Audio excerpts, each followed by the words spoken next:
चिकित्सा की हमारे अपने भारत देश की जो अवधारणा है और हमारे देश में चिकित्सा से पहले का जो स्वस्थ जीवन है, उस संदर्भ में कुछ छोटी छोटी बातें मैं आपसे करता हूं और साथ में दूसरे देशों में जो चिकित्सा की अवधारणा है और दूसरे देशों में जो स्वस्थ जीवन का संकल्प है, कल्पना है, उस पर भी थोड़ी बात करूंगा। साथ में थोड़ा सा तुलना अगर हम कर सकें, कंपैरिजन कर सकें तो थोड़ा बेहतर समझ में आए, इस दृष्टि से कुछ बात करूंगा।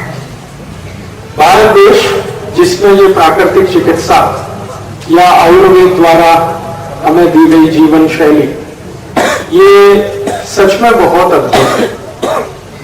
ये वाक्य मैं तब कह रहा हूं जब दूसरे कई देशों में मैं जा चुका हूं और वहां से उत्पन्न एलोपैथी पर भी काफी अभ्यास कर चुका हूं।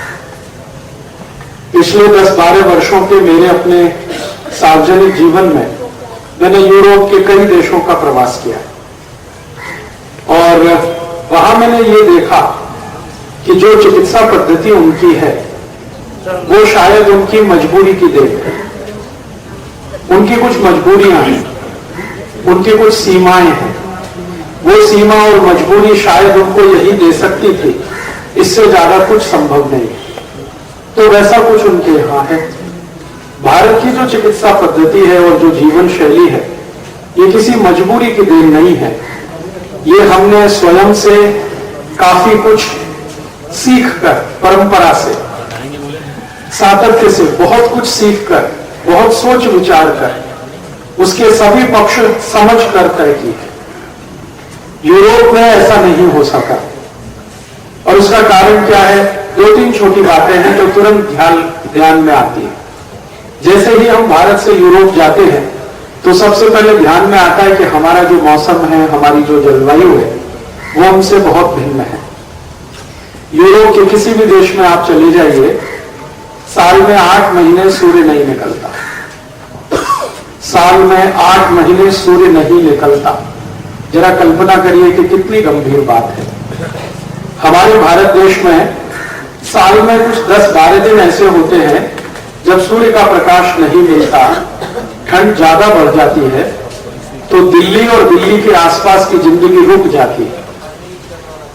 आप कई बार अखबार पढ़ते होंगे तो आपको ये सुनने में मिलता होगा कि आज सभी फ्लाइट कैंसिल हो गई क्योंकि धुंध बहुत है, धुआं बहुत है, कोहरा बहुत है, तो दिल्ली के हवाई अड्डे से कोई हवाई जहाज उड़ नहीं सकता और दिल्ली के हवाई अड्डे पर कोई जहाज उतर भी नहीं सकता। फिर कभी खबर आती है कि गाड़ियां 12 घंटे लेट चल रही हैं, 15 घंटे लेट चल रही हैं, क्योंकि दिल्ली से आने वाली सभी गाड़ियों के सामने इतना धुंध और कोहरा है कि 1 मीटर दूर का उनको दिखाई नहीं दे रहा है। फिर कभी कभी खबर आती है कि दिल्ली के सभी विद्यालयों की छुट्टी कर दी गई है, 5 दिन तक स्कूल नहीं खुलेंगे, कॉलेजेस नहीं खुलेंगे, क्योंकि बच्चों को सड़क पर चलने में दिखाई नहीं दे रहा है, कोहरा इतना ज्यादा हो गया। हम देखते हैं कि ये 10-12 दिन का समय आता है और सारे देश में उथल पुथल मच जाती है। बहुत सारे हवाई यात्रियों को टिकट कैंसिल कराने पड़ते हैं, बहुत सारे हवाई जहाज रीशेड्यूल हो जाते हैं, ट्रेनें 10-10, 12-12 घंटे लेट होने के कारण कैंसिल कर दी जाती है, बसों से चलना मुश्किल हो जाता है, लोग घरों में दुबक कर बैठ जाते हैं दिल्ली में, या तो हीटर के सामने बैठे होते हैं या लकड़ी जलाकर बैठे होते हैं। ये मात्र 10-15 दिन भारत में ऐसा आता है तो पूरे देश में इसका हंगामा सा हो जाता है। आप जरा कल्पना करिए कि जिन देशों में ये लगातार 8 महीने चलता होगा उनका क्या हाल होता होगा। लगातार 8 महीने। ऐसे यूरोप के कई देश हैं, स्वीडन है, स्विट्जरलैंड है, डेनमार्क है, नॉर्वे है, बेल्जियम है, फिनलैंड में चले जाइए तो 10 महीने सूरज नहीं निकलता। मात्र 2 महीने होते हैं जो सूरज का हल्का सा प्रकाश दिखता है, पूरा सूर्य तो उनको साल में 10-12 दिन भी नहीं दिखाई देता। तो इन देशों की जरा हम कल्पना करें कि इनका जीवन कितना कष्टमय होता होगा। और जब तापमान उनके यहां नीचे गिरना शुरू होता है तो वो अंतिम सीमा तक चला जाता है, -40 डिग्री सेंटीग्रेड, -30, -35, -40, -45। अभी थोड़े दिन पहले फिनलैंड का टेम्परेचर -47 पहुंच गया।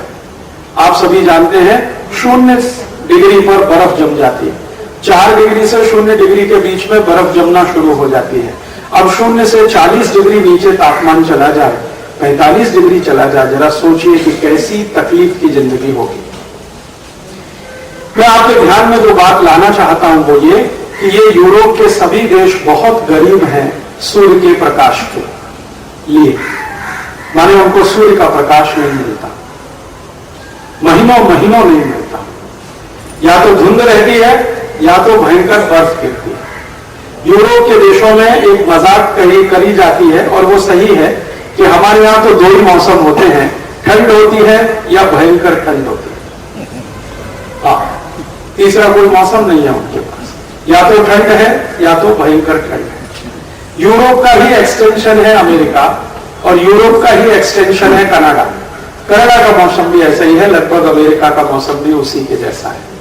तो ऐसा मौसम जहां भयंकर ठंडी पड़ती हो, सूर्य नहीं निकलता हो, सालों साल सूर्य के दर्शन ना हो पाते हो, और ये 1-2 साल से नहीं सैकड़ों साल से चल रहा हो, हजारों साल से चल रहा हो, तो उनकी जो जीवन शैली होगी वो उसी के जैसी बनानी पड़ेगी। जैसी प्रकृति है वैसी जीवन शैली होगी। उनकी प्रकृति है कि बहुत ठंड है और भयंकर ठंड है, तो उसी में उनको जिंदा रहना है। तो अपने को जिंदा रखने के लिए वो जो कुछ भी करेंगे वो सब कुछ उनके लिए साइंटिफिक होगा या हो सकता है। अब अगर हम हिंदुस्तानी उनकी नकल करना शुरू कर दें, जहां साल में हर दिन सूरज निकलता है, 12 महीने निकलता है, every day is Sunday,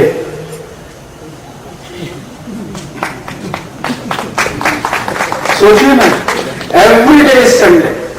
Sunday का मतलब छुट्टी का दिन नहीं, संडे का मतलब सूर्य का दिन। तो भारत में every day is Sunday, every morning is good morning. Good morning से मतलब जिस दिन सूर्य का दर्शन हो जाए वो morning, good morning. Every night is good night, every afternoon is good afternoon, every Noon is good noon. इस देश में अद्भुत है। ये सबसे बड़ा अंतर मुझे दिखाई देता है यूरोप में, भारत में। और जब मैं यूरोप कहूंगा तो आप ये ध्यान रखना कि उसमें अमेरिका, कनाडा भी शामिल है। तो यूरोप में और भारत में सबसे बड़ा अंतर है सूर्य के प्रकाश का। हमें सूर्य का प्रकाश हजारों साल से, लाखों साल से, शायद करोड़ों साल से मिल रहा है। या हमारे शास्त्रों में जो कहा गया है कि जब से पृथ्वी है तब से सूर्य है, और कई शास्त्रों में ये कहा गया है कि सूर्य के कारण ही सब कुछ है।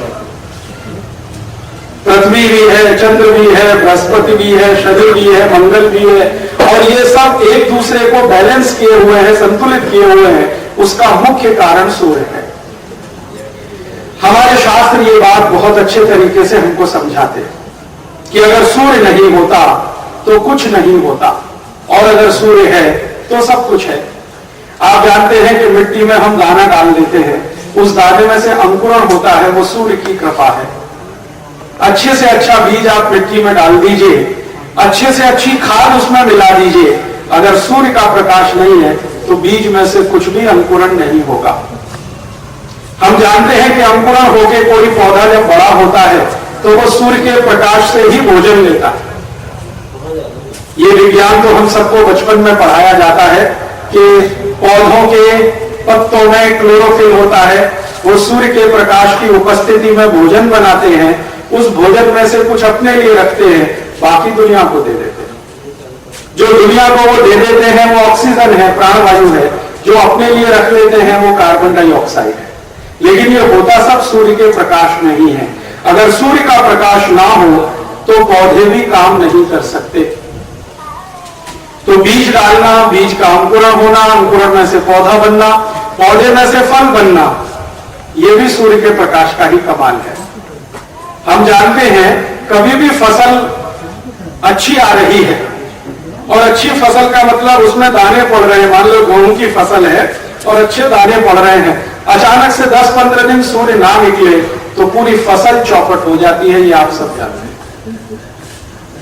बाजरे की फसल है, मक्के की फसल है, तैयार हो गई है, दाना पड़ना शुरू हुआ है, जो 7-8 दिन सूर्य चला जाए छुट्टी पर तो फिर सब सत्यानाश हो जाए, किसान मर जाते हैं, सरकार भी परेशान होती है। तो सूर्य का हमारे जीवन में, इस पूरे ब्रह्मांड को चलाने में बहुत बड़ा योगदान है। तो जहां सूर्य प्रकाश होगा तो वहां के लोगों की जिंदगी धन धान्य से भरपूर होगी, क्योंकि प्रकृति ने सब कुछ वहां दिया होगा। जमीन में कुछ भी डालेंगे तो कई गुना होकर निकलेगा। हम एक दाना डालेंगे 100 दाने आएंगे, 100 डालेंगे 1000 आएंगे, 1000 डालेंगे लाख आएंगे। ये प्रकृति हमको जरूरत से ज्यादा देगी, क्योंकि हमारे पास सूर्य का प्रकाश पर्याप्त मात्रा में होगा। हमारे जंगलों में चले जाएं, हजारों हजारों किस्म के पेड़ पौधे जो दिखाई देते हैं, वो भी सूर्य के प्रकाश का ही कमाल है। जो जंगलों को सूर्य का प्रकाश ना मिले तो वैरायटीज नहीं आ सकती, स्पेशीज डेवलप नहीं हो सकती, विविध जाति के पेड़ पौधे हमको नहीं मिल सकते। जंगलों के इतने अच्छे सुंदर सुंदर पेड़ पौधे, फल वृक्ष आदि सब कुछ सूर्य के कारण है। आप फिर आगे बढ़े, समुद्र के पानी का वाष्प बनना, वाष्प बनकर बादल में बदलना, बादल से फिर पानी में बरसना, ये भी सूर्य का ही प्रताप है। जो सूर्य छुट्टी पर चला जाए तो बारिश समय पर नहीं होगी, बारिश होने के लिए जो मूल क्रिया है वो भी समय से पूरी नहीं होगी। प्रकृति में हवा चलती है तो हम मानते हैं कि तापमान का अंतर है, उस अंतर को काटने के लिए हवा चलती है। तो तापमान का अंतर कहां से आया? वो सूर्य के प्रकाश से आया। तो हवा का चलना, बारिश का होना, गर्मी का पड़ना, ठंड का आना, बसंत का चला जाना या बसंत का आना, किसी का, ये ऋतुओं का चक्र और ये फसल का चक्र, ये जो कुछ भी है ये सब सूर्य के प्रताप से है। तो मुझे अपने भारत देश के बारे में और ये कहते हुए बहुत गर्व होता है कि मैं एक ऐसे देश का नागरिक हूं जहां पर सूर्य की भरपूर कृपा है। और शायद यही कृपा है जो भारत जैसी भूमि पर जन्म लेने के लिए देवता भी तरसते हैं। हमारे शास्त्रों में कहा गया है कि मनुष्य जन्म दुर्लभ है, लेकिन भारत भूमि पर और भी दुर्लभ है। तो भारत भूमि पर देवता भी आते हैं तो मनुष्य रूप में आते हैं, क्योंकि उनको भी ये सब जो अहोभाव है ये सूर्य के ही कारण है। तो ये धरती दुनिया में अद्भुत है, जिसको हम भारत कहते हैं। और यहां अद्भुत होने का एक ही सबसे बड़ा आधार है सूर्य का प्रकाश। और यहां चूंकि सूर्य का प्रकाश नियमित है, सतत है, हजारों लाखों करोड़ों साल से है, अगले हजारों लाखों करोड़ों साल तक रहेगा, इसलिए हम निश्चिंत हैं कि भारत बहुत अच्छा है। और ये सूर्य के प्रकाश के कारण इस देश में 16 ऋतुएं हैं। दुनिया में किसी भी देश में 2 से ज्यादा ऋतुएं नहीं है। मैंने आपसे कहा ना, यूरोप में ठंड और भयंकर ठंड, अफ्रीका में गर्मी और भयंकर गर्मी, ब्राजील और इधर चले जाइए मैक्सिको की तरफ तो बारिश और भयंकर बारिश। हाँ, ब्राजील और मैक्सिको में साल में 8 महीने बारिश होती रहती है, टॉरेंशियल रेन, इतनी बारिश होती है कि 1 दिन नहीं, 2 दिन नहीं, 10 दिन नहीं, 15 दिन, 20-20, 25-25 दिन लगातार बारिश चलती है। साल में 8 महीने बारिश, और जो 4 महीने बचते हैं उसमें बारिश की भयंकर नमी। तो वो कहते हैं हमारे पास 2 मौसम है, बारिश और भयंकर बारिश। अफ्रीका में जाइए तो 2 मौसम है, गर्मी और भयंकर गर्मी। यूरोप में चले जाइए तो ठंड और भयंकर ठंड। ये भारत अद्भुत देश है जहां 16 तरह के मौसम हैं। तकनीकी भाषा में इसको कहते हैं कि भारत दुनिया में यूनिक देश है, अनोखा देश है, जहां 16 क्लाइमेटिक जोन्स है। क्लाइमेटिक जोन्स के नाम से जाना जाता है ऋतुओं को दुनिया में। और ये क्लाइमेटिक जोन्स कैसे हैं? अगर आपको स्विट्जरलैंड का क्लाइमेटिक जोन भारत में देखना हो तो संभव है, जम्मू कश्मीर चले जाइए, हिमाचल में आ जाइए, उत्तरांचल चले जाइए, आपको स्विट्जरलैंड का क्लाइमेटिक जोन यहां मिल जाएगा। अगर आपको ब्राजील और मैक्सिको का क्लाइमेटिक जोन देखने हो तो भारत में आ जाइए, चेरापूंजी चले जाइए, बंगाल में चले जाइए, आसाम में आ जाइए, कर्नाटक में आ जाइए। कर्नाटक में एक स्पेशल एरिया है जिसको मलनाड एरिया कहते हैं, वहां आपको ब्राजील और मैक्सिको का क्लाइमेटिक जोन दिखाई देगा। अगर इसको अफ्रीका देखना है किसी को भारत में, अफ्रीका जैसी गर्मी और भयंकर गर्मी देखनी है और अफ्रीका का मरुस्थल सहारा वाला क्लाइमेटिक जोन देखने हैं तो राजस्थान आ जाइए, जैसलमेर चले जाइए, बीकानेर चले जाइए, जोधपुर आ जाइए, बाड़मेर आ जाइए, आपको सहारा रेगिस्तान दिखाई दे जाएगा।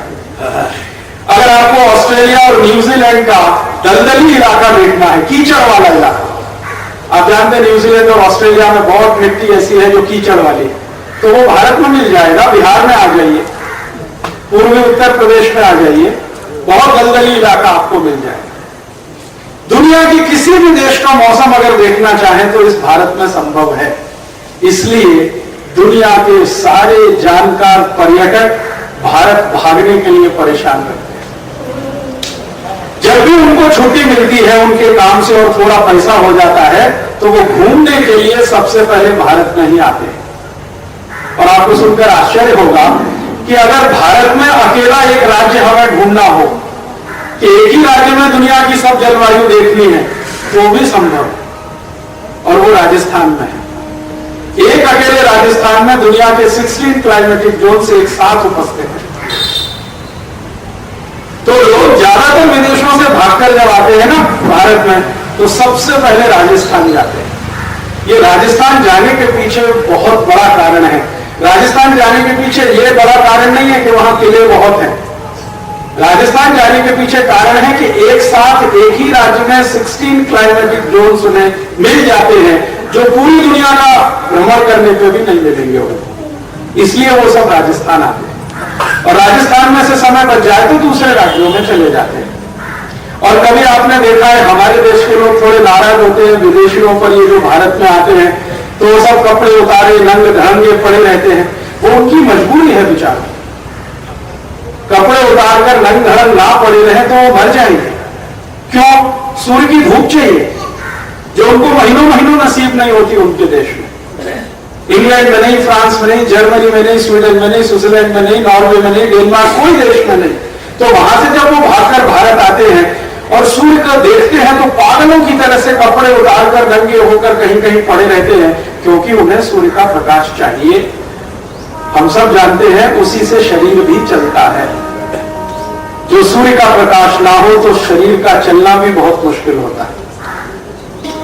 तो इसलिए वो भारत आके नंगे घूमते रहते हैं, क्योंकि हर समय उनको मुफ्त में सूर्य का प्रकाश मिलता है। और भारत सरकार ने आज तक सूर्य प्रकाश पर टैक्स नहीं लगाया, पॉकेट में दे रहे हैं उनको। जो इस पर हम टैक्स लगा दें तो इस देश का विदेशी कर्ज चुक जाएगा, इतनी इनकम हमें हो सकती है। मुफ्त में हमने किसी के लिए भी छूट दे रखी है जो उनके यहां नसीब भी नहीं होता है। तो भारत एक ऐसा देश है। अब यहां पर 16 क्लाइमेटिक जोन्स हैं एक साथ, तो हमारी जो प्रकृति है, हमारी जो अपनी जीवन शैली है, हमारा जो रहन सहन है, खान पान है, वो उसी के हिसाब से बनेगा जैसा हमारा वातावरण और पर्यावरण है। यूरोप में दो ही तरह के मौसम है, मैंने आपसे कहा, या तो ठंड और भयंकर ठंड। तो उनकी जो जीवन शैली होगी, उनका जो रहन सहन होगा, उनका जो खान पान होगा, वो उसी हिसाब से बनेगा जैसा उनका वातावरण। और जो खान पान रहन सहन वातावरण से तय होगा तो चिकित्सा की पद्धतियां भी वातावरण से ही तय होंगी। अगर उनका वातावरण ठंड और भयंकर ठंड वाला है तो उनको ऐसी ही कोई चिकित्सा पद्धति चाहिए जो उस वातावरण में उनको मदद करे, सूट करे। और हमारे यहाँ चूंकि 16 क्लाइमेटिक जोन हैं, 16 जलवायु क्षेत्र हैं, तो हमारी चिकित्सा पद्धति कुछ ऐसी होगी जो हमको सूट करे। तो सभी देशों की चिकित्सा पद्धतियां या जीवन शैलियां या खान पान के तरीके या रहन सहन के तरीके या आचरण के तरीके भिन्न होंगे, क्योंकि उनका मौसम और जलवायु बिल्कुल भिन्न है। अब थोड़ा आगे बढ़ते हैं। जिन देशों में ठंड और भयंकर ठंड होगी वहां का क्या पैदा होगा जमीन में जिसको वो खा सके। मैं पहली बार जब जर्मनी गया तो फ्रैंकफर्ट शहर में एक प्रोफेसर के साथ मेरा संवाद हुआ। उन्होंने मुझे लेक्चर देने के लिए बुलाया था, तो मैं गया था। तो मैंने उनसे पूछना शुरू किया, क्योंकि मैंने पहली बार जर्मनी देखा था। तो मैंने कहा आपके जर्मनी में क्या होता है? उनका क्या होता है पूछिए। तो मैंने पूछा गन्ना होता है? नहीं होता। केला होता है? नहीं होता। आम होता है? नहीं होता। संतरा होता है? नहीं होता। फिर ऐसे ऐसे मैं पूछता चला गया तो प्रोफेसर परेशान हो गया। उसने कहा आप ज्यादा मत पूछो, एक वाक्य में मैं बता देता हूं, दुनिया में जो भी मीठी चीज है वो जर्मनी में नहीं होती। कहानी खत्म। समझिए कितने गरीब लोग हैं, जरा इनकी गरीबी देखिए। जितनी भी मीठी चीज है दुनिया में वो कोई भी जर्मनी में नहीं होती। केला नहीं होता, संतरा नहीं होता, मौसमी नहीं होती, अंगूर नहीं होता, लीची नहीं होती, पपीता नहीं होता, आम नहीं होता, गन्ना नहीं होता, कुछ भी नहीं होता, मीठी कोई चीज नहीं होती। चलो मैंने कहा अच्छा इस चैप्टर को अब हम क्लोज करते हैं, दूसरा शुरू करते हैं। मैंने पूछा आपके यहाँ पालक होता? नहीं होता। मेथी होती है? नहीं होती। पत्ता गोभी होता है? नहीं होता। फिर बौखला गया। फिर उसने कहा राजीव भाई अभी आगे मत पूछो, जितने भी हरे पत्ते की चीजें हैं वो हमारे देश में नहीं होती। मैंने कहा भाई फिर होता क्या है तुम्हारे पास? तो उसने कहा दो ही चीजें होती हैं, एक तो आलू होता है और एक प्याज। बात तो हंसी की है लेकिन बहुत गहरी है। जिस देश में सिर्फ आलू और प्याज होगा वो देश कितना गरीब होगा, सोचे। उनको ले दे के खाने के लिए दो ही चीजें हैं, या तो आलू खाओ या प्याज खाओ, या तो प्याज खाओ या तो आलू खाओ, आलू में प्याज मिला के खाओ या प्याज में आलू मिला के खाओ। और क्या विकल्प है उनके पास? एक ही विकल्प है कि दुनिया के कुछ देशों को वो इन्फ्लुएंस करें, इंप्रेस करें और उनसे कुछ खरीदें। भारत उनको आम दे दे, अफ्रीका से पपीता मिल जाए, या कहीं से ब्राजील से गन्ना मिल जाए, या कहीं से कुछ ऐसी कुछ चीजें मिल जाए। यही तो संभव है, अपने आप उनके यहां कुछ नहीं होता। और ये जो जर्मनी की कहानी है ये यूरोप के 23 देशों की कहानी है। आप जर्मनी छोड़ डेनमार्क चले जाइए, उनसे पूछिए तुम्हारे यहाँ क्या होता है, तो वो यही कहेंगे आलू होता है और प्याज होता। डेनमार्क से थोड़ा आगे फिनलैंड चले जाइए, उनसे पूछिए तो वो कहेंगे हमारे पास सिर्फ आलू होता है, सिर्फ प्याज होता है। तो 23 देश यूरोप में ऐसे हैं जिनके पास आलू और प्याज के अलावा कुछ होता नहीं है। तो उनकी अगर कोई खान पान की शैली बनेगी तो आलू प्याज आधारित ही तो होगी।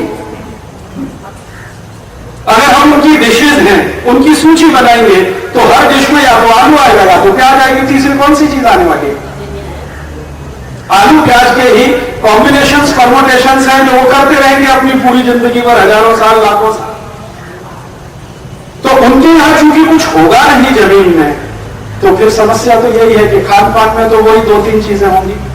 फिर जर्मनी वालों को पूछो कि यार ये ब्रेड कहां से ले आते हो? फिर तो आलू और प्याज ही होता है, गेहूं तो होता नहीं तुम्हारे यहां। तो कहते हैं आजकल कुछ एरिया में थोड़ा गेहूं होने लगा है, तो उस गेहूं से क्या बनाते हैं? ब्रेड बनाते हैं, पाव रोटी बनाते हैं, डबल रोटी बनाते हैं। तो रोटी क्यों नहीं बना लेते?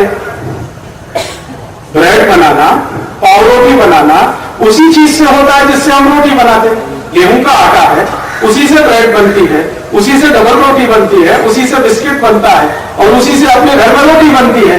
रॉ मटेरियल तो एक ही है। तो मैंने उनसे पूछा तुम रोटी क्यों नहीं बना लेते? तो कहते आती ही नहीं है रोटी बनाने, कैसे बनती है? तो मैंने कहा गेहूं का आटा होता है, उसमें पानी मिलाओ। तो मैं जिस प्रोफेसर से बात करता था उसके घर में रहता था, एक दिन उसको गेहूं का आटा और पानी मिला के गूंद के रोटी बना के मैंने खिलाया। उस दूसरे दिन उसने ट्राई किया तो उसने आटे में पानी इतना मिला दिया कि वो घोल बन गया। फिर 15 दिन वो ट्राई करता रहा, उससे नहीं हुआ।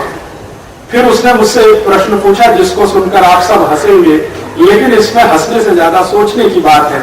उसने कहा यार तुम्हारे देश में ये रोटी बनाने की कितनी फैक्ट्रियां हैं? तो मैंने कहा हमारे देश में रोटी बनाने की फैक्ट्री नहीं है, तो फिर कैसे बनाते हो? तो मैंने कहा वो तो घर घर में बनती है। तो घर घर में कौन बनाता है? मैंने कहा हमारे देश की माताएं और बहनें जानती है। तो कहने लगा अच्छा बिना मशीन के? फिर वो आश्चर्य क्या करता था, मैं जब गया था तो मेरे साथ खाखरा ले गया था। खाखरा आप समझते हैं गुजराती डिश है। तो मैं जब भी विदेश जाता हूं तो खाखरा लेके जाता हूं, क्योंकि मैं शाकाहारी हूं, उनके किसी होटल में खाता नहीं। और खाखरा एक ऐसी चीज है जो महीने भर आराम से चल सकती है, खराब होती नहीं। तो मैं खाखरा बना के ले गया, मैंने उसको खाखरा खिलाया। तो तुरंत उसने पूछा कि भारत में खाखरा बनाने की इंडस्ट्री कितने हजार करोड़ की है? मैंने कहा ये घर घर में चलती है। फिर उसने कहा इतना गोल खाखरा कैसे बनता है? मैंने कहा बिना मशीन से हाथ से बनता है। तो बोलता है it is quite impossible, highly impossible, ये हो ही नहीं सकता। मैंने कहा आ जाओ एक दिन देख लो मेरे देश में आके। तो एक दिन वो अपने भरोसे को कंफर्म करने के लिए भारत आया। मैंने उसको कुछ गुजराती परिवारों में रहने के लिए 10-12 दिन रखा। वो देख के पागल हो गया। यहां से जब गया तो कहने लगा अगली बार मैं ईसा मसीह से प्रार्थना करूंगा मेरा जन्म भारत में हो। आपको सुनकर ताज्जुब होगा, यूरोप की कुल पॉपुलेशन 27 करोड़ है, उसमें 12 करोड़ महिलाएं हैं। किसी भी महिला को रोटी बनानी नहीं आती, कोई महिला वहां की रोटी बनाना नहीं जानती। और भारत में 110 करोड़ की जनसंख्या में लगभग 50 करोड़ माताएं हैं, एक भी मां ऐसी नहीं है इस देश में जिसको रोटी बनाना नहीं आता। इस सच्चाई के साथ कि हिंदुस्तान में रोटी बनाने के लिए कोई यूनिवर्सिटी नहीं चलती, कोई डिग्री कॉलेज नहीं चलता, कोई इंजीनियरिंग कॉलेज नहीं है, कोई कॉलेज नहीं है। माताओं से बेटियों को, बेटियों से फिर उनकी बेटियों को, बेटियों से फिर उनकी बेटियों को, परंपरा के साथ ये ज्ञान हजारों साल से चलता आया है। और रोटी भी इस देश में पता है 153 तरह की बनती है। गुजरात की रोटियां 13-14 तरह की रोटियां अकेले गुजरात में, महाराष्ट्र की रोटी, पंजाब की, हरियाणा की, किसी भी राज्य में चले जाइए रोटी की अलग अलग तरीके, अलग अलग डिशेस और अलग अलग उनके टेस्ट, अलग अलग उनके स्वाद। ये कैसे संभव है अपने इस देश में और वहां क्यों नहीं संभव है? उसका कारण है वातावरण, प्रकृति और पर्यावरण। हमारे दुनिया के वैज्ञानिक भी मानते हैं कि फंक्शनल नॉलेज जिस समाज में ज्यादा होती है उन्हीं समाजों में ये सब संभव होता है। फंक्शनल नॉलेज, व्यवहारिक ज्ञान जिस समाज में ऊंचा होता है उसी समाज में गेहूं से आप 150 किस्म की रोटियां बना सकते हैं। और जहां फंक्शनल नॉलेज बहुत कम होती है उस समाज में आप गेहूं से ले दो के पाव रोटी बना के ही खा सकते हैं, इसके आगे आप नहीं बढ़ सकते। इस भारत देश में फंक्शनल नॉलेज बहुत है और शायद वो हमारे अपने दिमाग और शरीर का और प्रकृति का कोई मेल जोड़ है, उसके कारण होगा जो उनके यहां दिखाई नहीं देता है। मैं तो ये सुनकर ताज्जुब करता था, फिर मैंने जब देख लिया आंखों से कि यूरोप की कोई भी महिला और अमेरिका की किसी महिला को दूध से दही बनाना नहीं आता।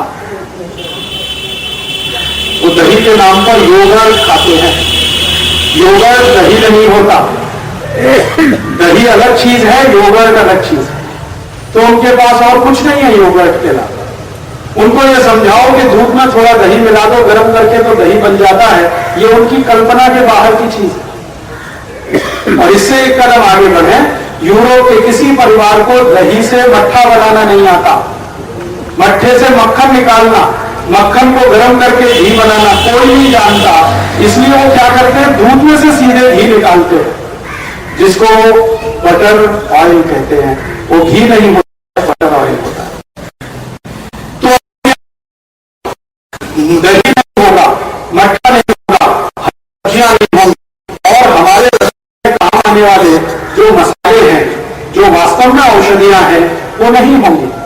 क्योंकि ये जो मसाले हैं इतनी जात जात के, इतनी तरह तरह के, काली मिर्च है, दालचीनी है, बड़ी इलायची है, छोटी इलायची है, ये है, वो है, ये सब उन्हीं देशों में होंगे जहां सूर्य का प्रकाश होगा। जहां है ही नहीं सूर्य का प्रकाश, वहां ये सब नहीं होंगे। तो अब वहां नहीं होंगे तो खाएंगे नहीं, खाएंगे नहीं तो जीवन शैली में आएगा नहीं, और जीवन शैली में नहीं आएगा तो आने वाली पीढ़ियों में भी नहीं आएगा। आप जानते हैं एक खास तरह की जीवन शैली को हम बिताते हैं, उसी जीवन शैली में से आने वाली पीढ़ियों को ज्ञान और संस्कार मिलते चले जाते हैं। उनके यहां तो ये होगा नहीं तो खाएंगे पिएंगे नहीं इन सब चीजों को, उनकी जीवन शैली में ये आएगा नहीं, उनके रसोई में ये आएगा नहीं, तो उनकी रसोई और आपकी रसोई में जमीन आसमान का अंतर होगा। उनकी रसोई कैसी है, सप्ताह में एक दिन जाएं, कहीं से बड़ा पाव खरीद के लाए, चाकू से काट काट के उसके छोटे पीस करें और आलू और प्याज के साथ खाएं। इसके अलावा और क्या? और आलू और प्याज से सब्जी बनाना भी ना आए तो बाजार से बनी बनाई डिब्बाबंद सब्जी लेके आए और उसको पाव रोटी और डबल रोटी से खाएं। तो सब्जी तो तभी लाएंगे जब मिलेगी तो सप्ताह में कोई 1 या 2 दिन, रोज मिलेगी नहीं क्योंकि इतनी होती नहीं, दालें होती नहीं। यूरोप में कहीं दाल नहीं होती, अमेरिका में कहीं दाल नहीं होती, तो दाल खाना और दाल की डिश बनाना उनकी कल्पना के बिल्कुल बाहर है। जो भारत दाल बेचना उनको बंद कर दे तो पागल होकर मर जाए। प्रोटीन के लिए उनके पास ले दे के एक ही स्रोत होगा, वो या तो अंडा होगा या तो कुछ मांस होगा। हमारी तरह थोड़ी है कि 10-15 तरह की दाल इस देश के हर गांव में होती है, हर जगह मिलती है। और यूरोप और अमेरिका की सबसे बड़ी जो बेचैनी है। और उनकी जो सबसे बड़ी कम नसीबी है, गरीबी है, वो ये कि उनके यहां हर क्षेत्र में सब कुछ नहीं होता। कोई एक क्षेत्र में कुछ होगा, कोई दूसरे क्षेत्र में कुछ होगा। यूरोप में मुश्किल से 23 देशों में मात्र 4-5 देश हैं जहां थोड़ा गेहूं होता है, बाकी देशों में गेहूं भी नहीं होता। तो बेचारे वो क्या करते हैं, गेहूं एक कुनी देशों में, थोड़े से देशों में गेहूं होता है, फिर उस गेहूं को ट्रांसपोर्ट करके दूसरे देशों में भेजते हैं, फिर उनसे आटा बनाते हैं, आटे से पाव रोटी, डबल रोटी बनती है, बड़े बड़े ट्रकों में भरकर फिर उन देशों में वापस जाती है। तो ट्रकों का आना जाना 80% तो वहां पाव रोटी के लिए होता है। यूरोप की किसी भी बड़ी सड़क पर आप खड़े हो जाइए और गुजरते हुए ट्रकों को गिनना शुरू कर दीजिए सवेरे से शाम तक, तो 80% ट्रक जो गुजर जाएंगे आपकी आंखों के सामने, उनमें पाव रोटी और डबल रोटी ही लदी हुई होगी। ट्रांसपोर्टेशन उनका जो मैक्सिमम है वो पाव रोटी और डबल रोटी का है, क्योंकि हर देश में गेहूं नहीं है, हर देश में गेहूं का आटा नहीं है। अमेरिका में भी यही हाल है। अमेरिका के कुछ इलाकों में गेहूं बहुत होता है, कुछ इलाकों में बिल्कुल नहीं होता। अमेरिका में गेहूं जहां होता है वहां से भर भर के लाते हैं, बड़े फ्लोर मिल्स में डालते हैं, फिर वहां से आटा भर के ट्रकों में जाता है, डबल रोटी के कारखानों में पहुंचाया जाता है, फिर वहां से पाव रोटी डबल रोटी बनती है, डिपार्टमेंटल स्टोर्स में लाई जाती है, फिर डिपार्टमेंटल स्टोर में जा जाकर लोग खरीद कर लाते हैं। और सामान्य रूप से कोई डबल रोटी और पाव रोटी 3 महीने के पहले उनको मिलती नहीं खाने के लिए, 3-3 महीने पुरानी होती है।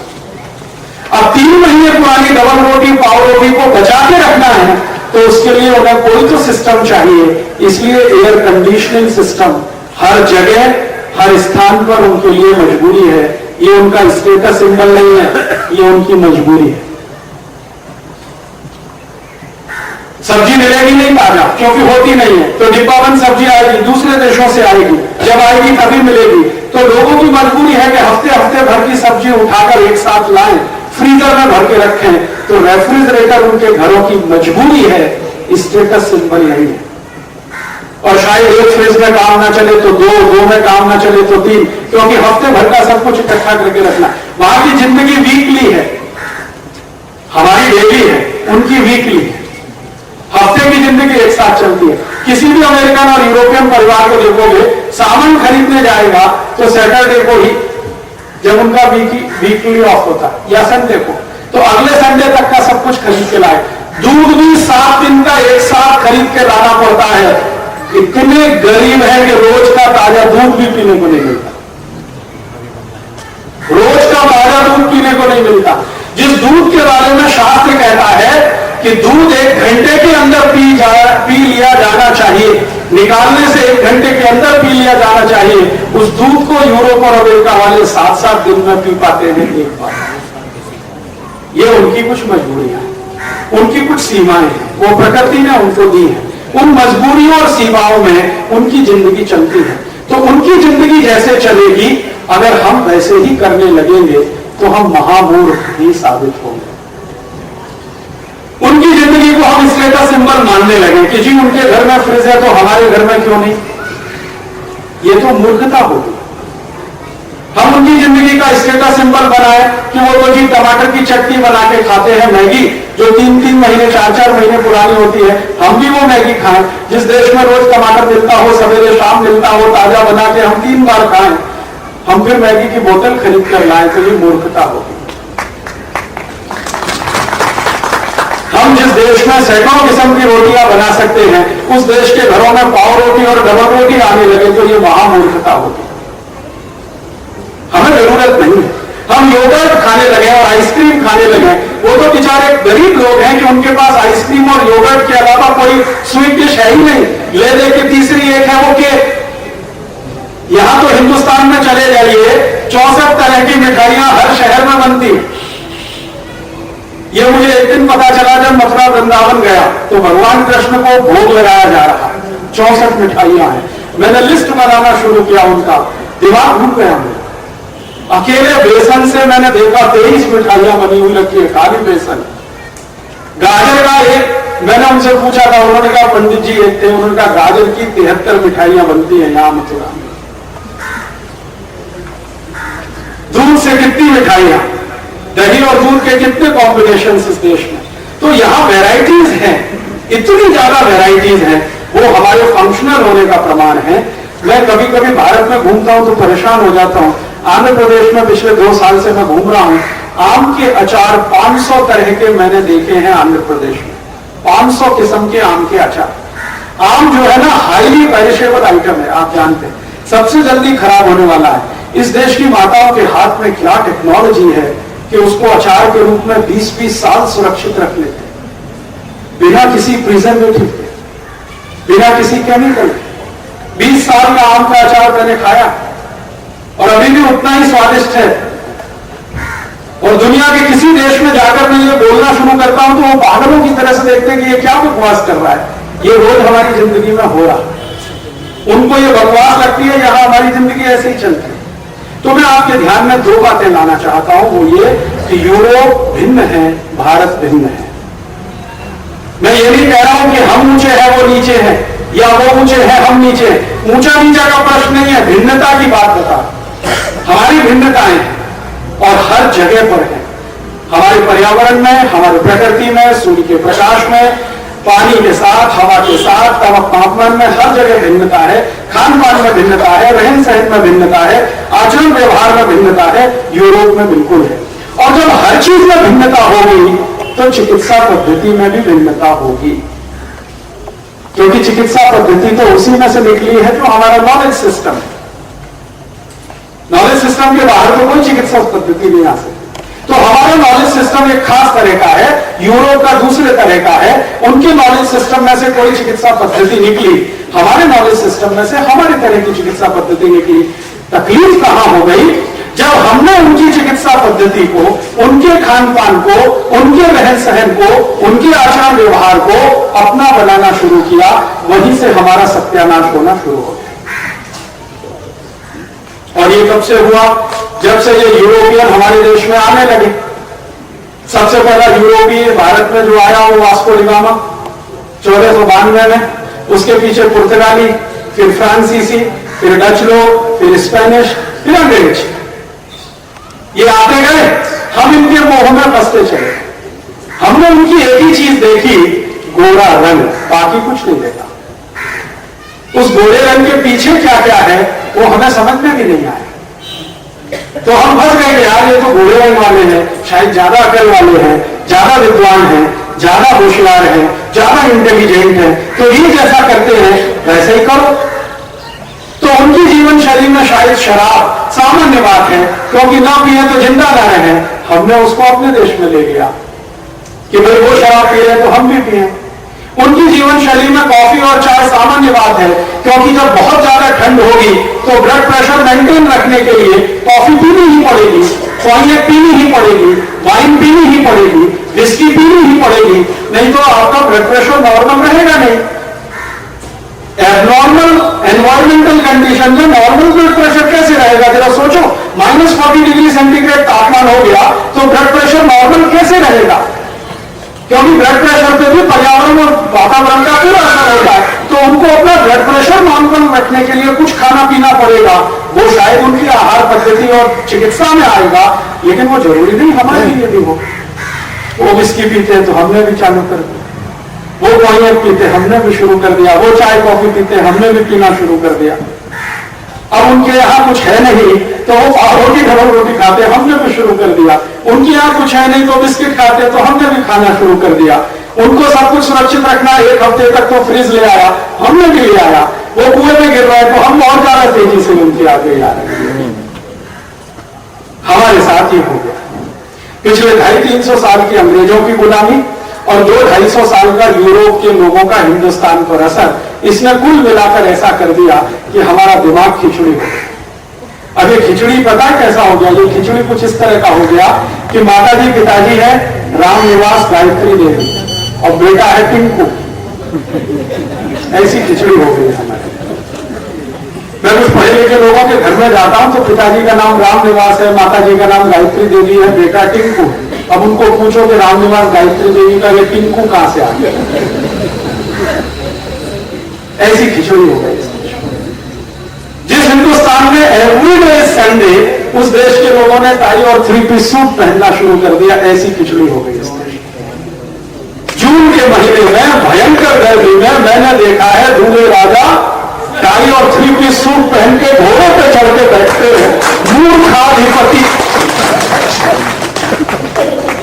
ये घोड़ा जो है ना सूट पहनकर बैठने के लिए नहीं है, घोड़े पर बैठने की पोशाक ही अलग होती है।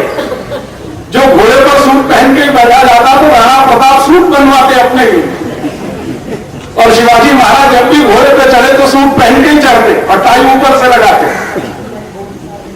हमारा सब कुछ खिचड़ी हो गया, सूट और टाई तो उनका नकल ले लिया, घोड़ा अपना ले लिया। आगे हिंदुस्तान में आगे अंग्रेज, और घर में ऐसी ऐसी विचित्रताएं दिखाई देती हैं कि कट्टर सनातन हिंदू परिवार है, बच्चों का जन्मदिन मना रहे हैं, केक काट रहे हैं, मोमबत्ती लगा रहे हैं। अब ये केक उनके लिए मजबूरी है कि उनके पास केक के अलावा कुछ है ही नहीं काटने को। समस्या तो ये है, जिस देश में दूध से ही सैकड़ों किस्म की मिठाइयां बनती हो, वहां भी लोग केक खाने लगे तो सिर्फ पीटने का दिल करता है कि कहां चले गए। हमारा खिचड़ी हो, सब कुछ खिचड़ी हो गई, ना दाल रही ना चावल रही, खिचड़ी हो गई। यूरोप का कुछ, भारत का कुछ मिला के खिचड़ी हो गई। अब इस खिचड़ी में ही सब कुछ खिचड़ी होता जा रहा है। रहन सहन खिचड़ी हुआ, खान पान खिचड़ी हुआ। रहन सहन तो इतना खिचड़ी हुआ है कि थोड़ा सा किसी के पास पैसा आ जाए तो सबसे पहले एयर कंडीशनर लगता है। पूछो भैया जरूरत क्या है? हिंदुस्तान में एयर को कंडीशन करने की जरूरत क्या है? ये तो यूरोप वाले परेशान होते हैं, जब -40 डिग्री होगा तो एयर को कंडीशन करना ही पड़ेगा, नहीं तो मर जाएंगे। इसलिए उनको सेंट्रल एसी लगाना बहुत आवश्यक है। इस हिंदुस्तान में जहां नॉर्मली एयर इतनी शुद्ध है, पवित्र है, वहां एयर को कंडीशन करना तो महामूर्खता की निशानी है। अब हम एसी में सोएंगे फिर कहेंगे सिरदर्द होता है, जी होने वाला है, क्योंकि प्रकृति के विरुद्ध है आपके। एसी में बैठकर सवेरे से शाम तक काम करेंगे फिर कहेंगे माइग्रेन होगा, वो तो होने ही वाला है। तो हमने अपनी पूरी जीवन शैली को, आचरण को, रहन सहन को, सबको क्लब कर दिया, मिक्स कर दिया, खिचड़ी बना दिया। दाल चावल अलग अलग रहता तो बहुत अच्छा था, वो मिक्स हो गया है, अब मुश्किल यही हो रही है। तो ये हर जीवन के क्षेत्र में दिखाई दे रहा है। अब मैं आता हूं आज के मुख्य विषय पर, ये जो भूमिका थी कि चिकित्सा में और खान पान में भी यही खिचड़ी जो आई, इसने हमारा सत्यानाश कर दिया। पता कैसा सत्यानाश किया? छोटे छोटे कुछ उदाहरण से बताता हूं। यूरोप के किसी भी देश में मैंने आपसे कहा कि आलू और प्याज, इसके अलावा कुछ होता नहीं, तो जो भी कुछ होगा बाहर से आएगा। अब बाहर से वो कच्ची सब्जी खरीदे फिर उनको अपने देश में पकाकर बेचे, तो उनको टेक्नोलॉजी मालूम नहीं। तो अब उन्होंने क्या किया है, दूसरे देशों से सीधे सब्जी बनवाकर खरीदते हैं। तो वो सब्जी अगर वो खरीदेंगे तो नमक मिला दिया अगर आपने सब्जी बनाते समय, तो वो तो 2-3 दिन से ज्यादा टिकने वाली नहीं। नमक जो है ना सब्जी में अगर पड़ गया तो ये सब्जी को टिकने नहीं देगा। ज्यादा से ज्यादा 2 दिन, कितने भी अच्छे से अच्छे फ्रीजर में रखो, 3 दिन बाद तो होने वाली है खराब। तो ये यूरोप और अमेरिका वाले बेचारे क्या करते हैं, जिन देशों से ये बनी बनाई सब्जियां खरीदते हैं, जैसे भारत से खरीदते हैं, अफ्रीका से खरीदते हैं, लैटिन अमेरिका से खरीदते हैं, तो हमारे यहाँ की जो कंपनियां उनको सब्जी बेचती है ना, उनमें से मेरा एक दोस्त भी है मुंबई में, वो ये काम करता है। तो उसको इंस्ट्रक्शंस आते हैं कि भाई सब्जी डिब्बे में पैक करना, तो नमक नहीं मिलाना, क्योंकि आप मिलाएंगे तो हमारे लिए खराब हो जाएंगे। तो उनको यहां से सब्जी जाती है बिना नमक के, डिब्बा बने। अब वो सब्जी जब खाएंगे, अपनी प्लेट पर परोसेंगे, तब उसमें अलग से नमक मिलाएंगे, ये तो होगा। तो उनकी सब्जी अगर वो खाएंगे तो बाहर से नमक मिलाएंगे, हम हमारी सब्जी पकाते समय ही नमक मिलाते हैं। दोनों में जमीन आसमान का अंतर है। सब्जी को बनाते समय, दाल को पकाते समय जो नमक आपने उसमें डाला है और बनी बनाई सब्जी के बाद में अलग से नमक डाला है, दोनों में जमीन आसमान का अंतर है। और इतना ही अंतर है कि एक तरफ आप देशी गाय का घी खाएं और दूसरी तरफ डालडा खाएं। आप जानते हैं नमक जो है मसाला नहीं है, मेडिसिन है, औषधि है। और नमक में माइक्रो न्यूट्रिएंट्स हैं, और एक नहीं है 18 माइक्रो न्यूट्रिएंट्स है नमक में। सोडियम है उसमें, कैल्शियम है उसमें, पोटेशियम है। शरीर को जो माइक्रो न्यूट्रिएंट्स की आवश्यकता होती है रोज, वो नमक में है। तो ये जो माइक्रो न्यूट्रिएंट्स है, सूक्ष्म पोषक तत्व, तो जब आप सब्जी को बनाते समय नमक उसमें डालेंगे तो माइक्रो न्यूट्रिएंट्स की भरपूर पोषकता आपको मिलेगी। और जो बाहर से नमक डालकर खाएंगे तो वो सीधे ब्लड प्रेशर ही बढ़ाएगा और कुछ नहीं करने वाला। ये बाहर से डाला हुआ नमक सब्जी या दाल में कभी भी खाए तो सीधे ब्लड प्रेशर बढ़ाएगा, क्योंकि माइक्रो न्यूट्रिएंट्स की जो पोषकता मिलनी चाहिए वो नहीं मिलने वाली। हम जो नमक पकाते समय डालेंगे उसमें माइक्रो न्यूट्रिएंट्स पर्याप्त होंगे। तो हम हिंदुस्तानी हजारों लाखों साल से यही करते थे। मैंने मेरे बचपन में मेरी माँ को देखा, मेरी दादी माँ को देखा, खाना बनाते समय माने सब्जी और दाल बनाते समय ही नमक डालती थी। हमारे बाहर से नमक मांगते थे तो डांटती थी दादी, तेरा दिमाग खराब हो गया, समझता नहीं है कुछ, विज्ञान पढ़ता है, थोड़ी भी विज्ञान नहीं समझती, ये बाहर से नमक नहीं डाला जाता। अब दादी को मैं एक्सप्लेनेशन पूछता तो वो बता नहीं पाती, क्योंकि कोई पीएचडी तो किया नहीं उसने, यूनिवर्सिटी तो गई नहीं, लेकिन उसको इतनी फंक्शनल नॉलेज जरूर थी कि नमक बाहर से नहीं डाला जाता। तब मैंने ध्यान देना शुरू किया कि भारत के जितने भी मंदिर हैं जहां पर प्रसाद बनता है भगवान के लिए, वहां निषिद्ध है नमक बाहर से डालना। मैं एक बार पुरी के मंदिर में गया, उड़ीसा में, मुझे प्रसाद चढ़ाना था। आप जानते हैं पुरी के मंदिर में दाल और चावल का प्रसाद चढ़ता है। दाल बनाते हैं हांडी में, चावल बनाते हैं हांडी में, दोनों को साथ ले जाके भगवान को प्रसाद देते हैं। तो हुआ क्या कि उसने दाल बना के चावल बना के दिया, तो दाल बनाते ही समय नमक डाल दिया। मैंने कहा भाई मैं नमक अलग से लेता हूं। उसने कहा पागल हो गए, भगवान को नहीं चढ़ाया जाता। बाहर से नमक डालकर दाल भगवान को नहीं चढ़ती, अपवित्र हो जाती है। तब मैंने सोचना शुरू किया कि ये पंडित भी कितना ज्ञानवान आदमी है। उसने कोई एमबीबीएस और एमडी का कोर्स नहीं किया है, लेकिन उसको मालूम है कि बाहर से नमक नहीं डाला जाता, भगवान को नहीं चढ़ाया जाता। क्यों? क्योंकि भक्तों को नहीं खिलाया जाता तो भगवान को कैसे खिलाए? अब ये ज्ञान हमारे यहां है, यूरोप में नहीं है।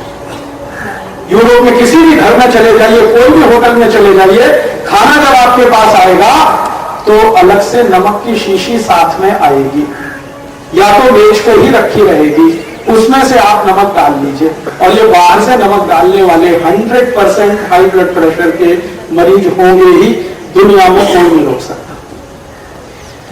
तो उनका हाई ब्लड प्रेशर आया इस पद्धति से, हमने बुला लिया अपने आप।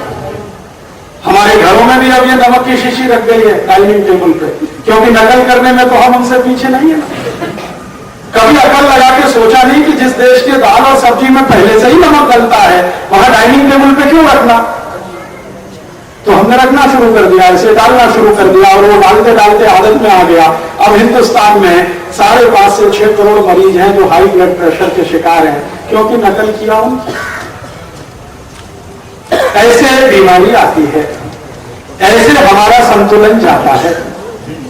अब ये संतुलन गया हमारा, इस संतुलन के चले जाने से ब्लड प्रेशर के हम मरीज हो गए। अब ब्लड प्रेशर के मरीज हो गए तो लो भी होगा, हाई भी होगा, उसको क्या करेंगे आप? अब हाई हो गया, लो हो गया, जो भी हो गया। अब हमने उसके इलाज के लिए सोचना शुरू किया, तो अपना दिमाग अपने रूट्स में तो जाता नहीं, अपनी जड़ों में तो जाता नहीं। उन्होंने कुछ गोलियां बनाई थी हाई ब्लड प्रेशर की या लो ब्लड प्रेशर की, वो खाना शुरू कर दिया अंधाधुंध। और अब हम कहेंगे भाई क्या करें, गोली तो खानी ही पड़ेगी, गोली तो खानी पड़ेगी, क्या करें? जरा अक्ल से सोचना शुरू करें कि ये आया क्यों ब्लड प्रेशर हमको? तो आया हमारी गलती से।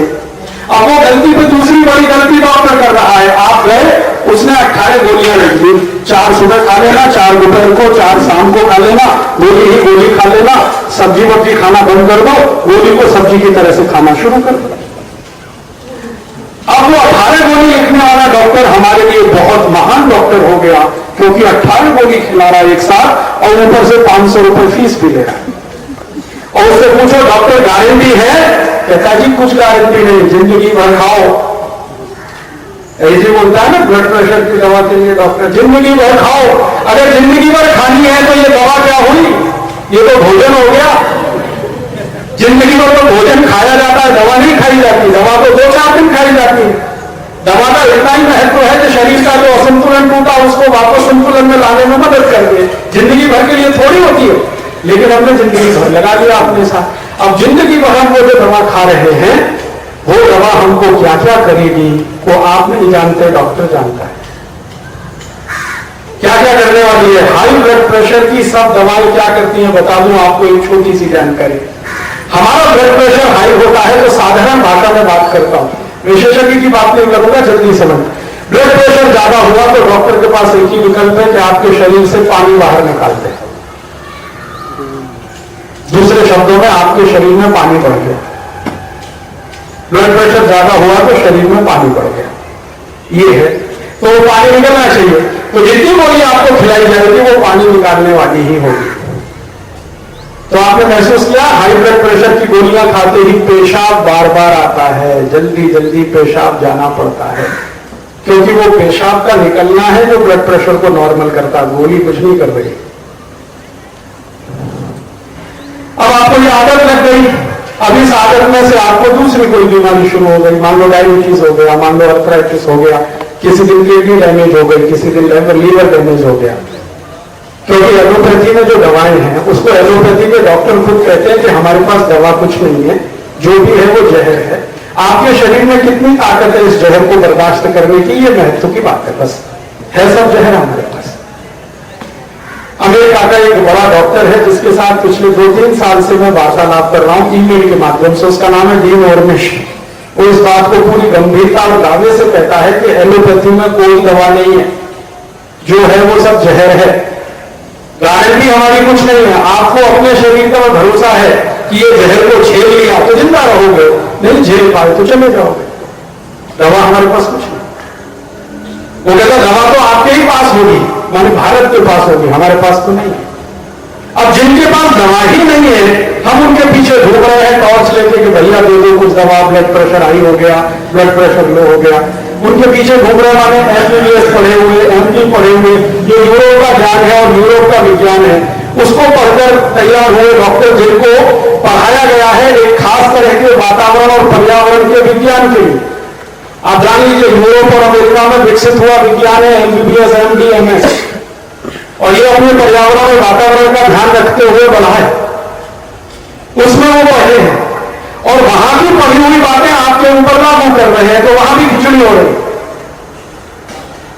और वो ऐसी खिचड़ी हो रही है कि आप हंसे या रोए, आपको समझ में नहीं आता। कोई MBBS, MD डॉक्टर कहेगा भैया घी कभी मत खाना, मर जाओगे, क्योंकि यूरोप में अगर कोई घी खाएगा तो मर ही जाएगा। जानते हैं क्यों? यूरोप में मैंने आपसे कहा 8 महीने बहुत ठंडी है, नॉर्मल टेम्परेचर बहुत कम होता है, घी को डाइजेस्ट होने में बहुत मुश्किल आती है। भारत में नॉर्मल टेम्परेचर काफी अच्छा है, घी का डाइजेशन परफेक्ट हो सकता है, इसलिए हमें घी खाना तो बहुत जरूरी है। उनके लिए घी जहर है, हमारे लिए अमृत है। अब हम उनकी नकल में फंस गए, और ऐसे फंस गए कि हर एक को डरा रहा डॉक्टर, घी खाओगे तो कोलेस्ट्रॉल बढ़ जाएगा, मत खाना। जो थी आराम की थी, शांति की थी, हर काम हम आराम से करते हैं और शांति से करते हैं। खाना भी खाओ तो बुजुर्ग कहते हैं धीरे धीरे खाना भाई, जल्दी मत कर, तो खाना भी धीरे धीरे खाना। कहीं जाना हो तो धीरे धीरे जाना, जल्दी मत करना। कुछ करना है तो धीरे धीरे करना, जल्दी मत करना। हमारे यहाँ जल्दी किसी चीज की नहीं है, और यूरोप अमेरिका में हर चीज की जल्दी है। और अगर आपने जल्दी नहीं की तो पिछड़ जाएंगे तो खत्म हो जाएंगे, सिस्टम ही खत्म कर देगा आपको। इस टेंशन में हर आदमी वहां जी रहा है। तो सवेरे 7 बजे फैक्ट्री में पहुंच जाता है काम पर, रात 7 बजे तक काम करता है, जाने और आने में 4 घंटे और खर्च करता है। अमेरिका और यूरोप में मैंने देखा है लोग कितने मुश्किल में जीते हैं, सोच नहीं सकते आप। सामान्य रूप से फैक्ट्री में काम करने वाले 90% लोग हैं जो नौकर की तरह से रहते हैं। अमेरिका और यूरोप में 90% नौकर हैं। इनको नौकरी पे जाना है, फैक्ट्री 7 बजे चालू हो जाती है। जिस देश में साल में 8 महीने सूरज न निकलता हो, वहां सवेरे 7 बजे फैक्ट्री का चालू होना कितना त्रास है, जरा सोचो इसको। और 7 बजे फैक्ट्री में पहुंचना है तो 5 बजे घर छोड़ना पड़ता है, क्योंकि घर और फैक्ट्री में कम से कम 100 मील की दूरी है। 5 बजे घर छोड़ना पड़ेगा, 5 बजे घर छोड़ने के लिए 4 बजे उठना ही पड़ेगा, और 4 बजे उठने के लिए कम से कम 8 बजे सोना जरूरी है। लेकिन 8 बजे कोई नहीं सो पाता वहां, क्योंकि फैक्ट्री से लौटने में ही 9 से 10 बज जाते हैं। नींद पूरी नहीं हो रही है, टेंशन में नींद ले रहे हैं, बीमार नहीं बनेंगे तो क्या होगा जरा सोचो। हमारे यहाँ कहा गया है अच्छा भोजन और अच्छी नींद बहुत आवश्यक है शरीर को स्वस्थ रखने के लिए। ना तो अच्छा भोजन मिल रहा है, ना अच्छी नींद मिल रही है, और टेंशन कितना जबरदस्त है। मैंने वहां की माताओं को देखा है, पुरुष और महिला पति पत्नी हो या लिविंग रिलेशनशिप में हो, जैसे भी हो, दोनों को नौकरी करनी पड़ती। अगर दोनों नौकरी नहीं करेंगे तो घर नहीं चलेगा। तो पत्नी को भी काम पे जाना है 7 बजे, पति को भी काम पे जाना है 7 बजे, तो 7 बजे काम पे जाना है, रात को 9-10 बजे लौटेंगे। तो पति पत्नी नॉर्मल क्रियाओं से भी वंचित हैं जिंदगी में। साधारण जीवन को चलाने की जो क्रियाएं ना पति पत्नी की, उनसे भी वंचित है, क्योंकि स्ट्रेस और टेंशन इतना है, करें क्या। तो पति पत्नी अपने जीवन की साधारण क्रियाओं के लिए भी एक हफ्ते 15 दिन इंतजार करते हैं, कोई दिन छुट्टी मिले, भरपूर नींद लें, उसके बाद कुछ करें। ये तो उनकी बेचारगी है। और उससे भी बड़ी बेचारगी जब छोटे बच्चे हो जाए ना, तो और भी तकलीफ।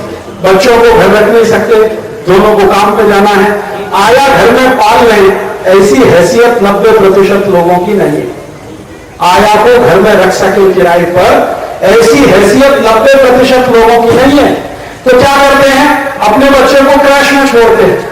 तो मैंने वहां देखा माताओं को सवेरे 4 बजे गाड़ी चलाते हुए निकलती हैं, उनका छोटा सा बच्चा है, गाड़ी की जो सीट होती है ना, सीट उस पर कपड़े से उसको बांध के रखते हैं, क्योंकि गोद पर रख नहीं सकते। 3 महीने का बच्चा, 2 महीने का बच्चा, 1 महीने का बच्चा रो रहा है, चिल्ला रहा है, गाड़ी की सीट से बांधा हुआ है, स्पीड से गाड़ी दौड़ती जा रही है, उस बच्चे को क्रैश में छोड़ना है, इसका टेंशन है।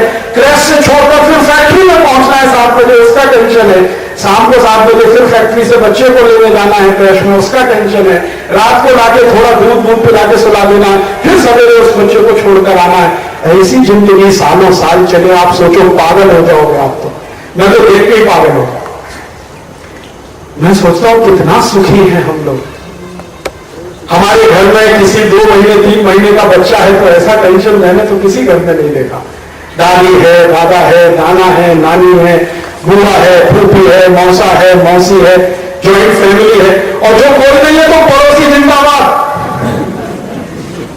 हाँ, हमारे यहां तो पड़ोसी जिंदाबाद, सारी सेवाएं मुफ्त में करने को तैयार। सामने से आके आपके बच्चे को उठा के छाती से चिपका के ले जाएगा जैसे उसी का बच्चा है। दिन भर उसको अपने बच्चे की तरह से गले में लगाएगा, शाम को सम्मान से वापस दे जाएगा। वो कहेगा जी मुझे बहुत मजा आया आपके बच्चे के साथ खेलने में, पैसा कोई नहीं मांगेगा आपसे। अमेरिका में इतनी सर्विस अगर दे दी तो $500 मांग लेगी वो महिला, के दे दो $500 अब मुझे। ऐसा सुख का जीवन इस देश में। अमेरिका और यूरोप में कहीं भी चले जाइए, धोबी को कपड़े देने हैं धुलने के लिए तो घर कोई नहीं आता, आपको जाना पड़ेगा। प्रेस करवानी है, घर कोई नहीं आएगा, आपको देके आना पड़ेगा।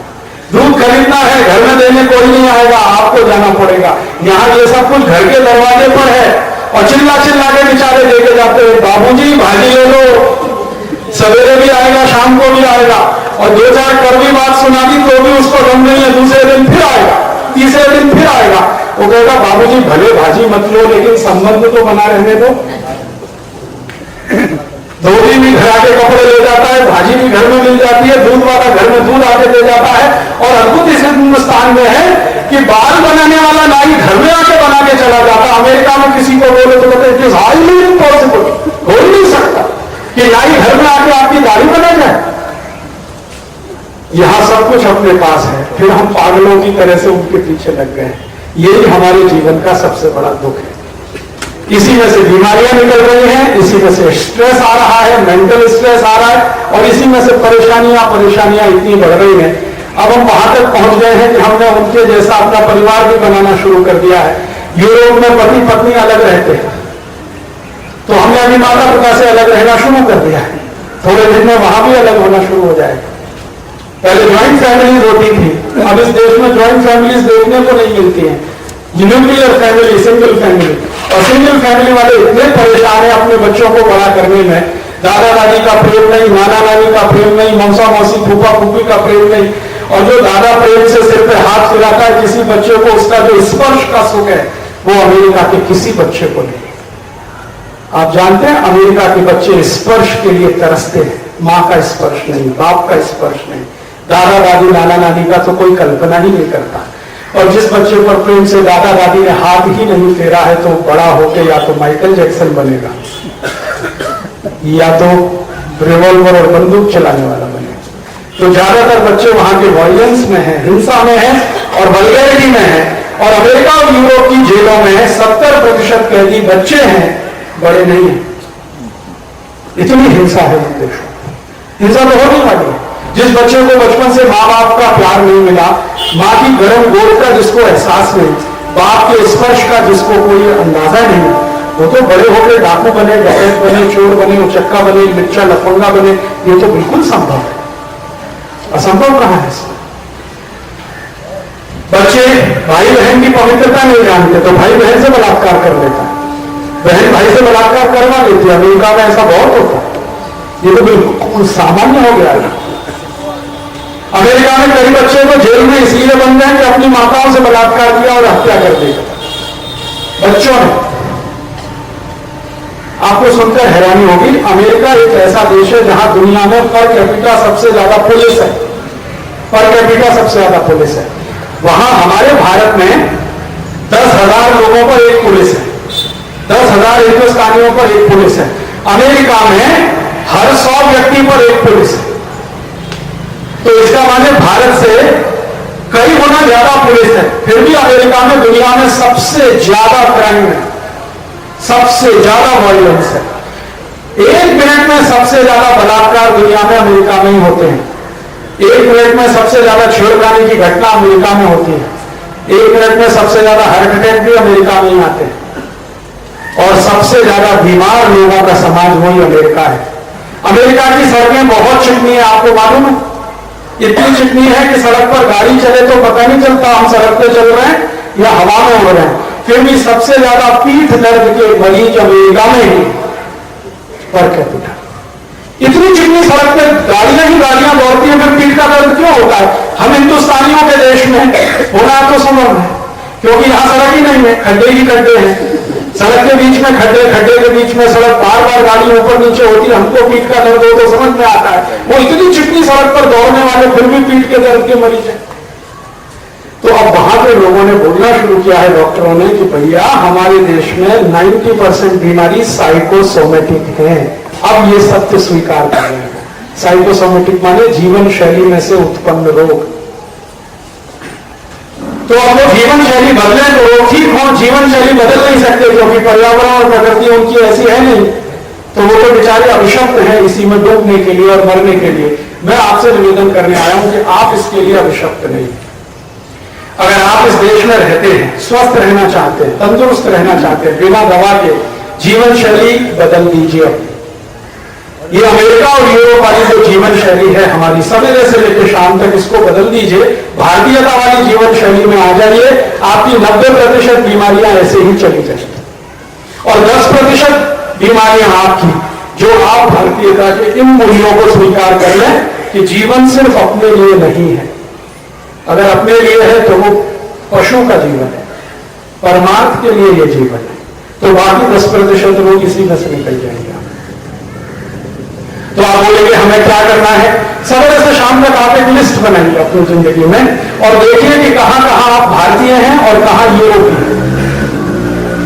जहां जहां आप यूरोपीय हैं उसको बदल के भारतीय हो जाइए, आप ही को देंगे, डॉक्टर के पास जाना नहीं पड़ेगा। तो कहां से शुरू करें? सवेरे सोकर उठने से शुरू करें। सोकर जब आप उठते हैं तो भारतीय हैं या यूरोपीय हैं? देखिए, अगर आप सूर्योदय के पहले उठ रहे हैं तो आप भारतीय हैं। सूर्य निकलने के बाद उठें तो आप भारतीय नहीं हैं। तो उठना सुबह जल्दी कर दीजिए, यहां से शुरू हो जाएगा। जल्दी सुबह उठ जाइए, सूर्य निकलने से पहले तो जरूर उठ जाइए। ब्रह्म मुहूर्त इस देश में सबसे अच्छा माना जाता है, जो सुबह 3:30 पौने 4 बजे शुरू हो जाता है। 3:30 पौने 4 पर नहीं उठ सकते तो सूरज निकलने से 10-15 मिनट पहले उठ जाइए, इतना तो कर सकते हैं। और उसमें उठने के बाद आपका जो आसन है, प्राणायाम है, योग है, ध्यान है, समाधि है, जो करना है सब करिए, क्योंकि सुबह से अच्छा कोई समय नहीं। ये भारत के शास्त्रों में ऋषियों ने, मुनियों ने हजारों लाखों साल के परीक्षण के बाद लिखा कि सुबह से अच्छा कोई समय नहीं है। तो सुबह के समय में सब अच्छे काम करिए, जितने अच्छे से अच्छे, योग करना है, प्राणायाम करना है, ध्यान धरना है, समाधि में जाना है, जो करना है वो सुबह करिए। और ये सब करने के बाद अपना जीवन शुरू करिए। यहां से शुरू करें, फिर आगे बढ़े थोड़ा, आप नाश्ता करने के लिए हैं, तैयार हो रहे हैं, स्नान सुबह ही कर लीजिए, क्योंकि भारतीय आयुर्वेद शास्त्र में सुबह का समय ही स्नान के लिए सर्वोत्तम है। तो स्नान सुबह ही कर लीजिए। और स्नान के लिए ध्यान रखिए, भागवत ऋषि का एक सूत्र है, भागवत बहुत महान व्यक्ति हुए, हम शायद बहुत कम लोग जानते हैं उनके बारे में, क्योंकि प्रचार कम हुआ उनके बारे में। चरक वो चरक और एक सुश्रुत, उन्हीं की कैटेगरी के थे भागवत। आयुर्वेद में तीन महान ऋषि माने जाते हैं, चरक, सुश्रुत और भागवत। वैसे तो और भी हुए, भाव प्रकाश थे, निघंटु थे, आदि आदि बहुत थे, लेकिन इन तीन को सर्वोत्तम माना जाता है। जैसे हम देवी देवताओं को मानते हैं ना, ब्रह्मा विष्णु महेश, वैसे यह चरक, सुश्रुत और भागवत। भागवत का सूत्र है, संस्कृत में है, मैं लंबा नहीं करना चाहता, सीधे शॉर्ट में बताता हूं कि स्नान करना है तो सुबह ही करिए और ठंडे पानी से करिए, गर्म पानी से कभी भी मत नहाइए। और चरक में, सॉरी, भागवत ने ये कहा है कि ठंडे पानी से स्नान इसीलिए करना है कि हमारी जो प्रकृति है और पर्यावरण वातावरण है वो गर्म पानी के अनुकूल नहीं है नहाने में। गर्म पानी से नहाना सिर्फ उनके लिए है जो कोई गंभीर और बीमार है, रोग से पीड़ित, बहुत गंभीर कोई रोग है आपको, तो गर्म पानी से नहाने की छूट है। अन्यथा अगर आप स्वस्थ हैं और जिंदगी भर स्वस्थ रहना चाहते हैं तो ठंडे पानी से ही नहाइए। और जैसे आप ठंडे पानी से नहाएंगे तो शरीर खुद उसको बैलेंस कर लेता है। शरीर में जैसे ही ठंडक आएगी ना, उसको गर्म करने के लिए शरीर में हाइपोथैलेमस अपने आप सक्रिय हो जाता है और उसकी क्रिया अपने आप आपको थोड़ी देर में नॉर्मल कर देगी, बैलेंस कर देगी। गंगा जी में नहाते हैं गर्म पानी से, अभी कुंभ चल रहा है ना इलाहाबाद में, सब ठंडे पानी में डुबकी लगाते हैं और सुना है कि वो सब बीमार हो जाते हैं। जो भी कुंभ नहाने जाते हैं सब बुखार लेके आते हैं। मैंने तो ये सुना है कि बुखार लेके गए और कुंभ नहा के लौटे तो ठीक हो गए। एक स्वामी शिवानंद थे, अब जीवित नहीं है, योग के बहुत महान माने विद्वान व्यक्ति थे। उनका आश्रम, उनके यहाँ मेरे पिताजी जाया करते थे। मेरी माताजी पिताजी उनको अपना गुरु मानते रहे। तो मेरे पिताजी माताजी ने बताया कि स्वामी जी के यहाँ बहुत बार ऐसे लोग आते थे जिनको बुखार आ रहा है, सर्दी जुकाम हो रहा है, तो स्वामी जी कहते थे जाओ फिर गंगा में डुबकी लगाते हो। तो बेचारे परेशान हो जाते, तो गंगा, और वो भी ऋषिकेश की गंगा, यहां भी नहीं कानपुर इलाहाबाद की गंगा, ऋषिकेश की गंगा, पानी डालो तो शुद्ध हो जाता है। तो स्वामी जी कहते थे डुबकी लगा के आओ, और एक नहीं 3 लगा के आना। और मेरे माता पिता बताते हैं कि जिनको भी भेजा गंगा में डुबकी लगाने, लौट के आए तो बुखार नहीं, सर्दी नहीं, जुकाम नहीं। तो स्वामी जी से पूछते हैं स्वामी जी ये क्या चमत्कार है? तो स्वामी जी कहते थे कुछ चमत्कार नहीं है, ये गंगा का पानी उतना ही वैज्ञानिक है जितना कि विज्ञान में कोई दूसरा सत्य है। ये शरीर को अपना ही बैलेंस बना लेता। तो यहाँ ठंडे पानी से नहाने का रिवाज है, इसलिए गंगा में डुबकी लगाना, त्रिवेणी में डुबकी लगाना है। अगर जो ठंडे पानी से नहीं नहाना होता तो कोई आयुर्वेद चिकित्सक ये नहीं बोलता आपको कि गंगा में नहाओ। वो कहते घर में नहाओ, गंगा का पानी ले आओ, गर्म करो, फिर नहाओ। नहाना ठंडे पानी से ही, पीना गर्म पानी, नहाना ठंडे पानी से। भारत का जो नियम है वो ठंडे से नहाना, गर्म पानी पीना। यूरोप में उल्टा है, ठंडा पानी पीना, गर्म से नहाना। आपको मालूम है यूरोप और अमेरिका में सब लोग ठंडा पानी पीते हैं। इतना ठंडा पानी होता है कि फ्रिज में रखेंगे, ऊपर से बर्फ डालेंगे, चिल्ड वाटर, फिर पिएंगे। फिर मैंने उसका परिणाम भी देखा कि यूरोप में जितने लोग फ्रिज का चिल्ड वाटर पीते हैं, सवेरे संडास घर में जब जाएंगे तो 1-1 घंटे बाहर ही नहीं आएंगे, अंदर ही बैठे रहते हैं। पूछो भैया 1 घंटे क्या कर रहे थे टॉयलेट रूम में? तो कहते हैं न्यूज़पेपर पढ़ रहे थे। क्यों पढ़ रहे थे न्यूज़पेपर? पेट साफ नहीं होता, संडास नहीं उतरते, खूब जोर लगाते हैं फिर भी नहीं उतरते। बेचारे कभी कभी गाना भी गाते हैं, मेरे सपनों की रानी कभी आएगी, फिर भी नहीं आती। और कुछ लोग तो इतने त्रस्त होते हैं कि कमोड पे बैठने कहते एक बार आजा आजा आजा, वो एक बार भी नहीं आती।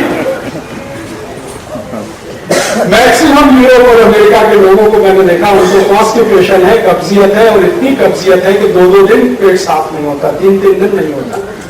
और उसका कारण है चिल्ड वाटर, एकदम ठंडा पानी पीते, बर्फ डाला फ्रिज में रखा हुआ। भारत में इसका उल्टा है, पानी पीने को हल्का गर्म, और नहाने को ठंडा। तो सवेरे उठिए ब्रह्म मुहूर्त में, फिर उसके बाद पीजिए पानी, तो पानी हल्का गुनगुना करके पीजिए, और पानी नहाने के लिए तो ठंडा रखिए, पीने के लिए हमेशा गुनगुना रखिए। फिर आगे चले, नाश्ते की बात आती है तो अपने भारत देश में और यूरोप में थोड़ा अंतर है। मैंने आपसे फिर कहा कि वहां का पर्यावरण हमारे से बिल्कुल अलग है। यहाँ जो नाश्ता करना है वो बहुत ज्यादा होना चाहिए, हैवी, भारत में, क्योंकि यहाँ जो अग्नि है ना पेट की, जठराग्नि, इसका संबंध सूर्य के साथ है। तो सूर्य जैसे ही सुबह उठता है अग्नि प्रदीप्त हो जाती है, तो उस समय आप जितना ज्यादा खाएंगे उतना ही आपके लिए अच्छा है। तो आपको एक सरल सूत्र में समझाता हूं याद रखने के लिए कि सुबह का नाश्ता राजा की तरह से करिए, भरपेट करें, जितना खा सकते हैं सुबह खा लीजिए, और दोपहर का खाना उससे कुछ कम करिए, और शाम का बिल्कुल कम करिए। सुबह का खाना राजा की तरह से खाइए, दोपहर का साधारण नागरिक की तरह से, रात का भिखारी की तरह से खाइए। रात को कम से कम, दोपहर को मीडियम, और सुबह सबसे ज्यादा। माने आपका ब्रेकफास्ट हैवीएस्ट, लंच मीडियम और डिनर लाइट। ये परंपरा है भारत की, क्योंकि प्रकृति और पर्यावरण, सूर्य से हमारा जन्म का संबंध है। सूर्य जब तक है खाना अच्छा पचेगा, जब सूर्य नहीं है शाम को तो खाना कम खाइए या बिल्कुल मत खाइए, तो बहुत ही अच्छा है। थोड़ा और आगे चलें, खाना खाएं तो भारत की पद्धति और परंपरा से खाइए, जमीन पर बैठकर आसन की स्थिति में। जो सुख आसन है ये सबसे अच्छा आसन है। यूरोप वाले डाइनिंग टेबल पे खाते हैं क्योंकि मजबूरी है। मजबूरी उनकी क्या है कि उनके ये पैर के जो घुटने हैं और कमर, ये सभी जॉइंट्स है ना, ये बहुत कड़क है, क्योंकि ठंड में रहते हैं ना। आप एक छोटा एक्सपेरिमेंट करिए, मैंने किया था। एक बार मैंने बर्फ की सिल्लियां लगा दी चारों तरफ और उसके अंदर लेट गया, और थोड़ी देर के बाद मैं उठा तो सब कुछ अकड़ गया था। तो मैंने कल्पना कर ली कि ये यूरोप वाले बेचारे चारों तरफ बर्फ से घिरे 8 महीने ऐसे ही रहते हैं, तो सब कुछ कड़क है उनका, जॉइंट सब कड़क है। तो अगर जॉइंट्स कड़क होंगे तो आसानी से फोल्ड नहीं होंगे, तो इसलिए वो या तो स्टैंडिंग पोजीशन में काम करते हैं। आप यूरोप में किसी भी फैक्ट्री में जाएंगे, अमेरिका की किसी भी फैक्ट्री में जाएंगे, लोग खड़े होकर ही काम करते हैं, बैठ के कोई काम नहीं करता वहां, सब खड़े होकर काम करते हैं, स्टैंडिंग पोजीशन कर नहीं सकते बैठ कर, बहुत कड़क है जॉइंट्स। बार बार बैठना उठना उनके लिए संभव नहीं है, तो दिन भर खड़े रहते हैं।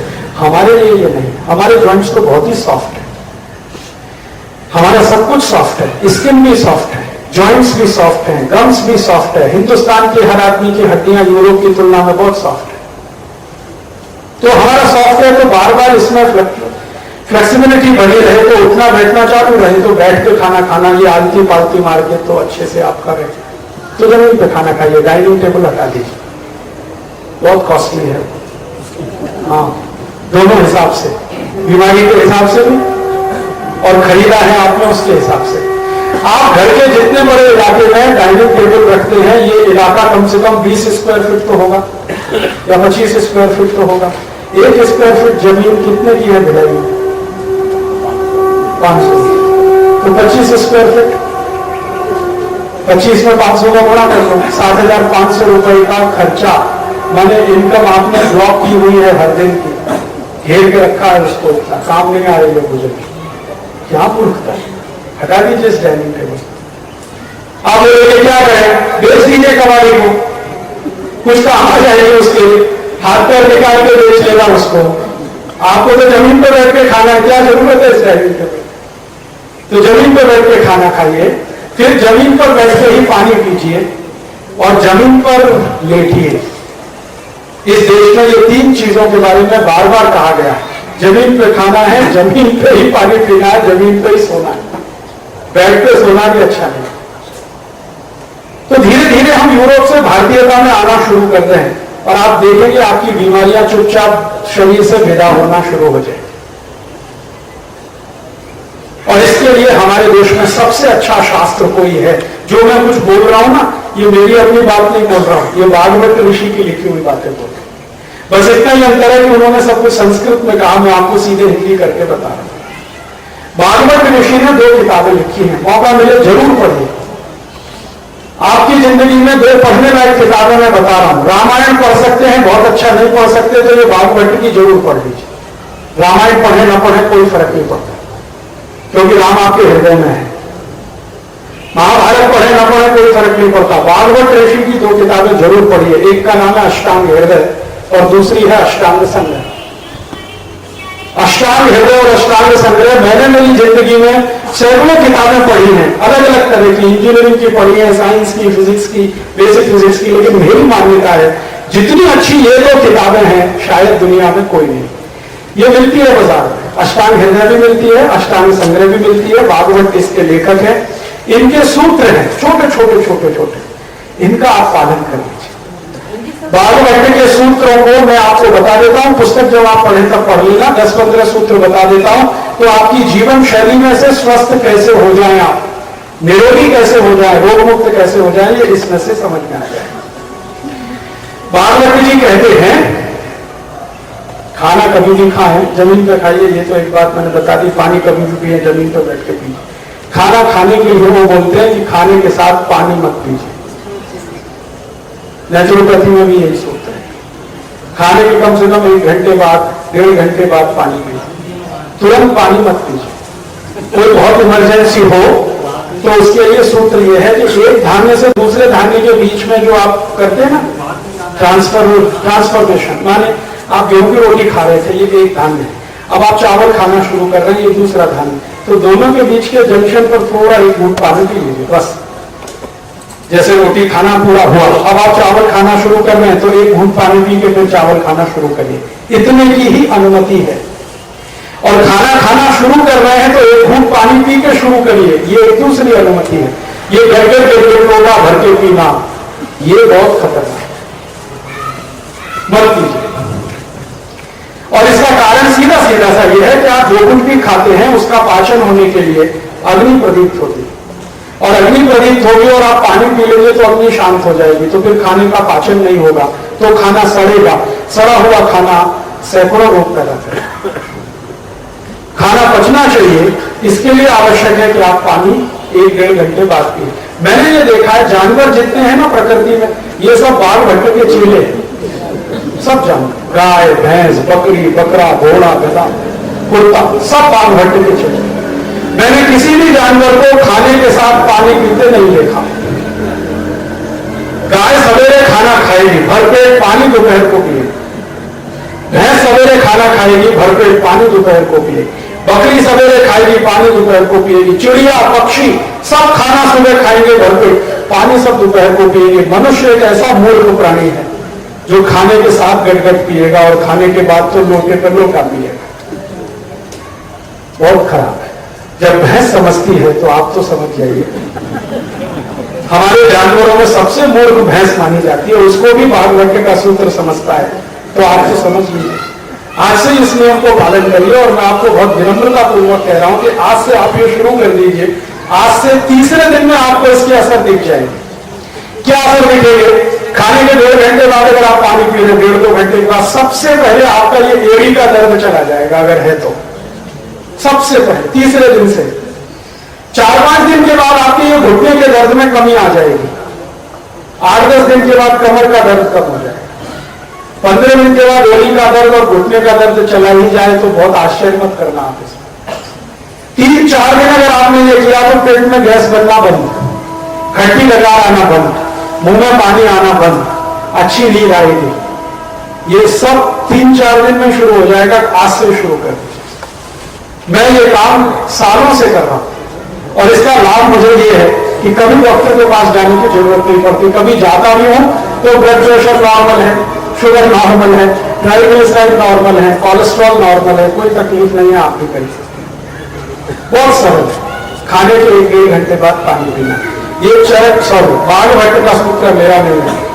दूसरा सूत्र है वो नेचुरोपैथी में भी है और भागवत में लिखा है उसको कि पानी कभी भी पीना हो तो घूट घूट भर के पीना, गट पानी नहीं पीना। एक साथ 1 लोटा पानी आपने उतार दिया, मत करिए ये काम, थोड़ा थोड़ा पानी पीजिए। चिड़िया कैसे पानी पीती है? 1-1 ड्रॉप।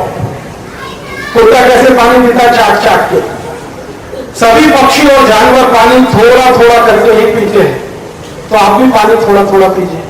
2 लाभ है उसके, मुंह में लार बनती है ना, ये थोड़ा पानी पीने से ज्यादा अंदर जाएगा। और वैसे तो पानी पीने का सबसे अच्छा नियम है, थोड़ा पानी मुंह में भरिए, इसको घुमाइए, फिर पीछे उतारिए इसको। तो थोड़ा थोड़ा पानी पिए, सिप करके पानी पिए तो लार पर्याप्त अंदर जाएगी, तो पाचन बहुत अच्छा होने वाला है। और इस लार के बारे में सभी विज्ञान वाले माने आयुर्विज्ञान वाले मानते हैं कि वात पित्त कफ तीनों को संतुलन रखने में इसकी सबसे बड़ी भूमिका है। तो ये ज्यादा अंदर जाएगी, वात पित्त कफ संतुलन रहने वाला है तो बीमार नहीं पड़ेगी, और जो बीमारी है तो ठीक होना शुरू हो जाए, सिर्फ सिप करके पानी। तीसरा नियम है, पानी कभी भी पीजिए तो ठंडा मत पीजिए, वो मैं पहले ही बता चुका, हल्का गर्म पानी पीजिए। आप बोलेंगे जी गर्मी है तो भी अच्छा है हल्का गर्म पिए, नहीं तो घड़े का पी सकते हैं, फ्रिज और बर्फ का तो बिल्कुल नहीं। चौथा नियम है, सुबह उठे तो पानी से शुरुआत करिए अपने दिन की। सुबह उठने पर पानी से दिन की शुरुआत करिए, चाय से नहीं, कॉफी से नहीं, बीड़ी से नहीं, सिगरेट से नहीं, तंबाकू से नहीं, पानी से शुरुआत करिए। उठते ही पानी पी लीजिए, पूषा पान कहा जाता है, कर सकें तो बहुत अच्छा है। 2-3 गिलास पानी पी लीजिए, सिप करके पी लीजिए, तो बड़ी आंत एकदम साफ रहेगी। और जिनकी बड़ी आंत साफ रहती है, छोटी आंत अपने आप साफ रहेगी, तो शरीर एकदम स्वस्थ रहने वाला है। आगे का एक नियम है, वो मैंने पहले ही बता दिया, पानी हमेशा बैठ के पीजिए, खड़े होकर मत पीजिए। खाना खाइए तो बैठ के खाइए, खड़े होकर मत खाइए। खाना खाते समय चबा चबा के खाइए, जल्दी जल्दी मत खाइए। कम से कम उतनी बार चबाइए जितने आपके दांत हैं। तो आपको 32 दांत है तो 32 बार चबाइए, 30 है तो 30 बार चबाइए, 28 है तो 28 बार चबाइए। कोई कहता दांत ही नहीं है तो ऐसा खाना खाइए जिसको चबाना ना पड़े, जैसे खिचड़ी खाइए, हलवा खाइए, बासुंदी खाइए, बासुंदी माने रबड़ी, या तो दूध पीजिए, या तो दही खाइए, या तो मट्ठा, या तो कुछ ऐसी चीजें जिसको चबाना ना पड़े। बिना दांत वाले लोग ऐसा करें, दांत है तो चबाते खाइए। और 1-2 दिन आप गिरिए चबाते समय, 3-4 दिन के बाद आदत ही पड़ जाएगी, अपने आप दिमाग गिरेगा, आपको करने की जरूरत नहीं पड़ेगी। फिर उसके आगे का एक छोटा सा नियम है कि खाना खाते समय, यह नियम विशेष है, ये वास्तु से भी जुड़ा हुआ है, आयुर्वेद में भी।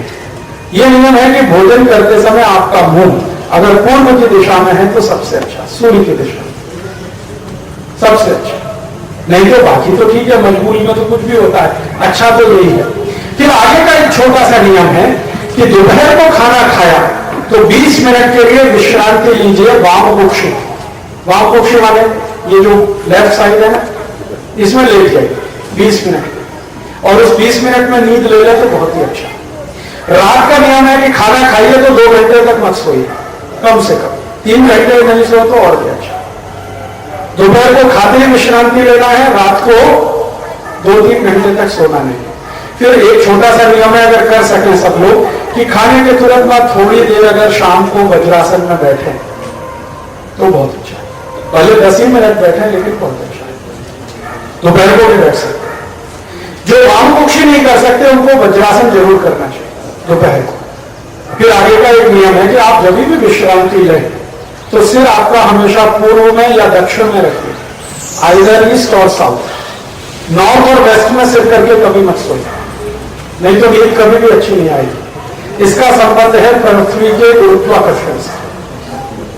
आपके ऊपर कम से कम बल लगे तो नींद अच्छी से अच्छी आती है। तो ईस्ट में ही यह संभव है और साउथ में यह संभव है, नॉर्थ में संभव नहीं है और वेस्ट में नहीं।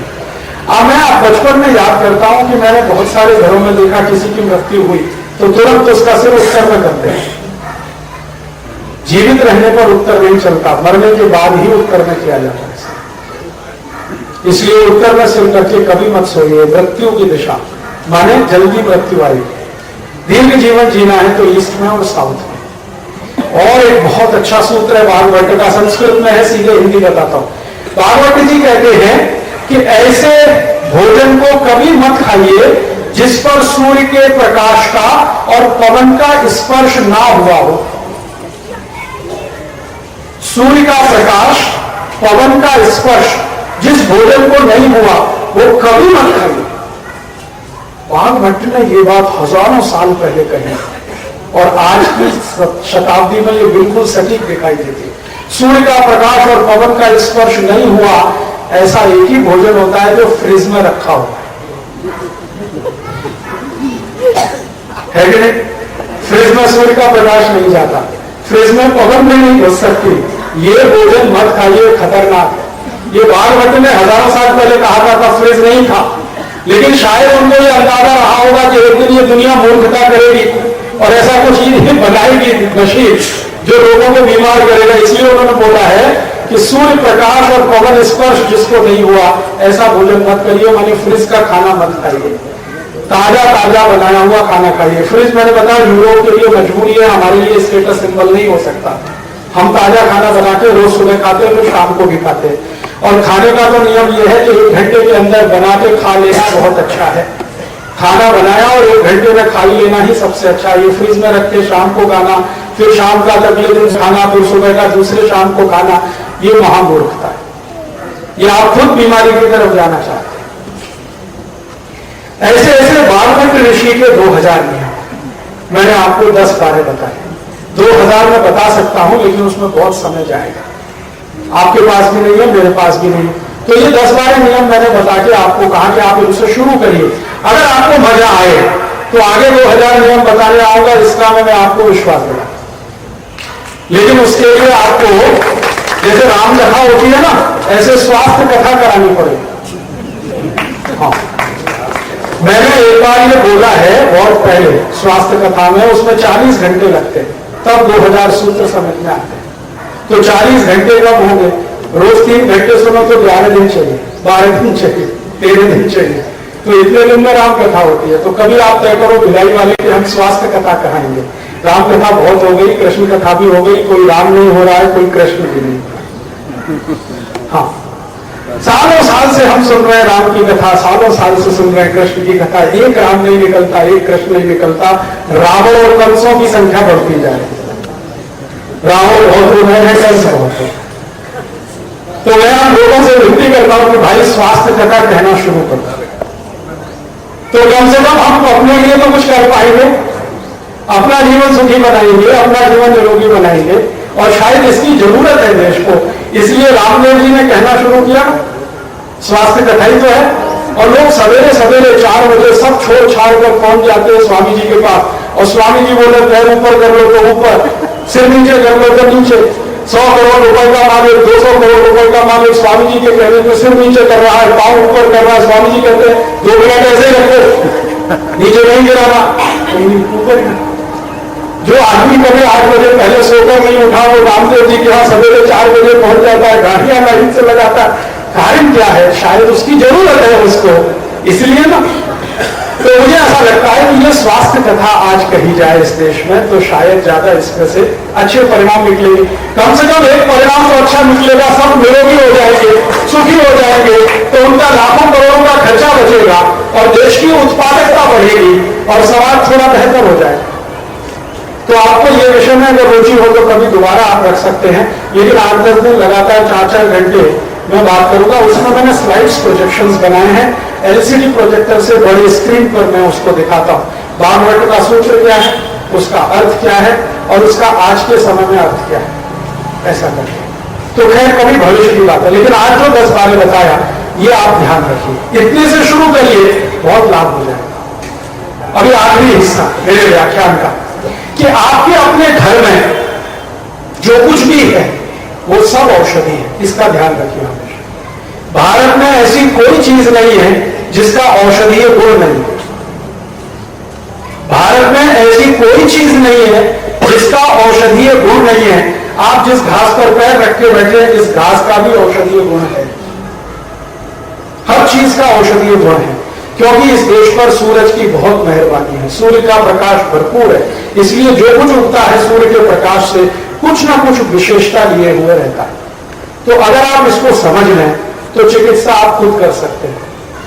वैसे आयुर्वेद में यह कहा गया है कि खान पान और पथ्य अपथ्य ये 2 महत्व के हैं, औषधि तीसरे नंबर पर है। टोटल परसेंटेज में बात करें तो 12% से ज्यादा औषधि का महत्व नहीं है। बाकी 88% जो महत्व है वो खाने पीने का, कैसे खाना, कब नहीं खाना, कितना खाना, कितना नहीं खाना, किसके साथ क्या खाना, किसके साथ क्या नहीं खाना, विरुद्ध आहार की जो बात है ना, ये 88% है। आयुर्वेद में सिर्फ 12% औषधि है। अभी उल्टा हो गया, हम औषधि पे ज्यादा फंस गए, बाकी चीजें हमने गौर कर ली। तो मैं आपसे कह रहा हूं कि औषधि को महत्व है लेकिन बहुत नहीं है, इसका ध्यान रखिए। ज्यादा महत्व है खान पान का, जो मैंने छोटी छोटी कुछ बातें आपको बताई। और क्या खाना क्या नहीं खाना, किसके साथ खाना किसके साथ नहीं खाना, विरुद्ध आहार जो है ना, ये बहुत महत्व का है। दूध और दही साथ में नहीं खाना, बहुत जरूरी है। घी और शहद साथ में नहीं खाना, नहीं तो तकलीफ आएगी। कभी भी उड़द की दाल और दही साथ में नहीं खाना, एक दूसरे के विपरीत। जो उड़द की दाल और दही खाएं तो तैयार रहिए, ब्लड प्रेशर भी बढ़ेगा, हार्ट अटैक भी आएगा। मैंने ये एक्सपेरिमेंट खुद मेरे ऊपर किया। उड़द की दाल के वो बड़े बनाते हैं, दही बड़े, ये सबसे खतरनाक। हाँ, दही बड़े बनाने हो तो मूंग की दाल के बनाइए, उड़द की दाल के नहीं।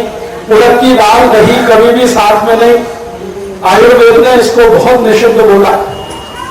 मूंग की दाल दही खा सकते हैं, अरहर की दाल दही खा सकते हैं, मसूर की दाल दही नहीं चलता है, उड़द की दाल के साथ दही बिल्कुल नहीं चलता।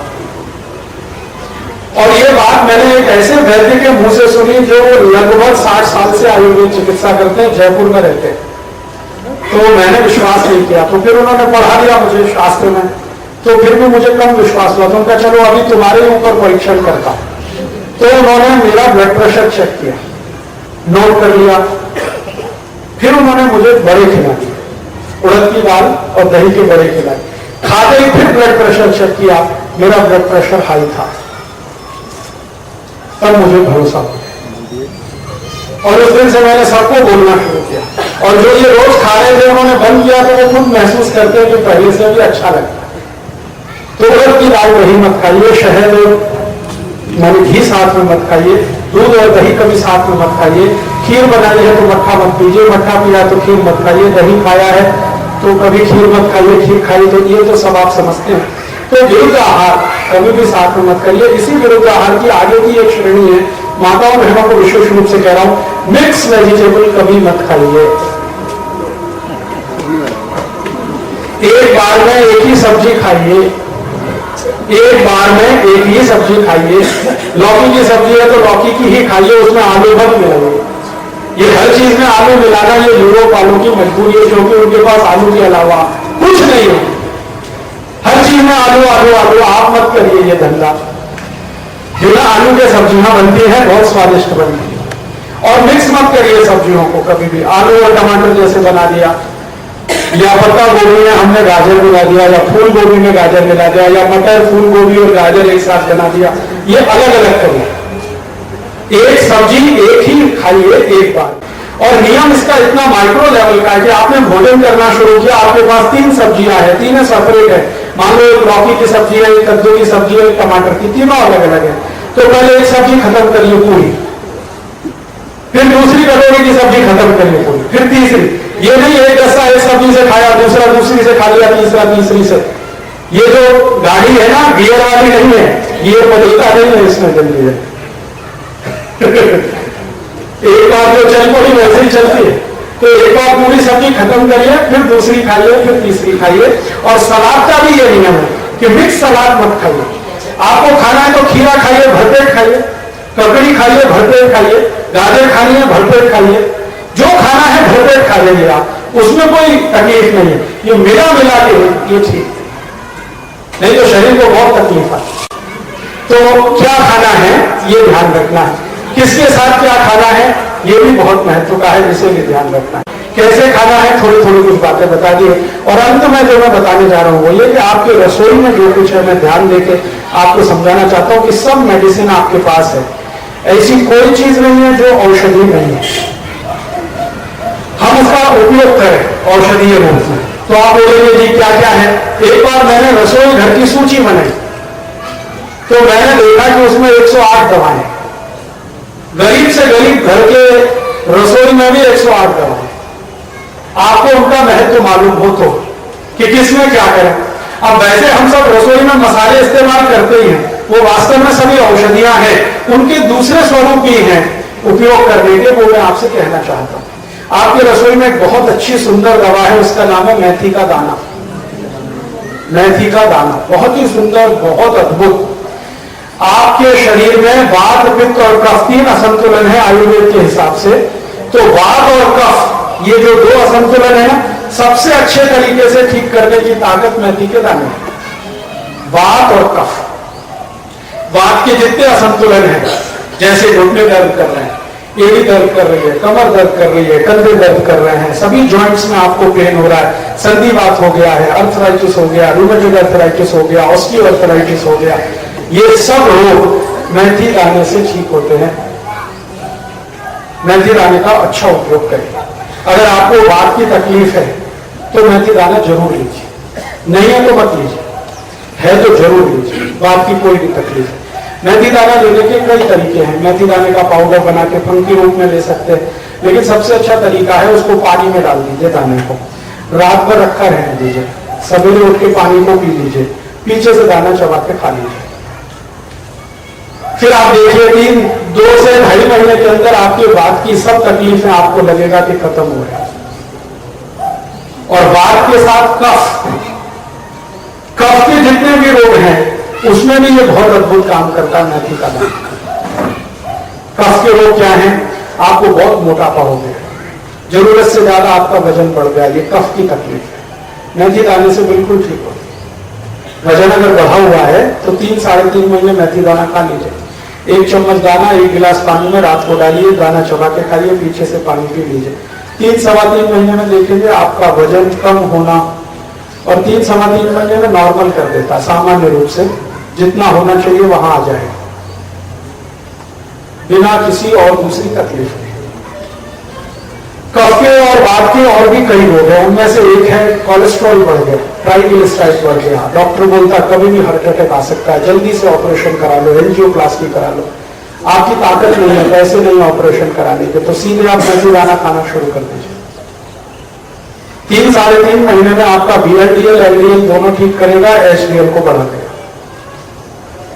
रक्त के जितने भी दूषण हैं, खून की खराबी के जितने भी रोग हैं, सब मेथी दाने में कवर होते हैं।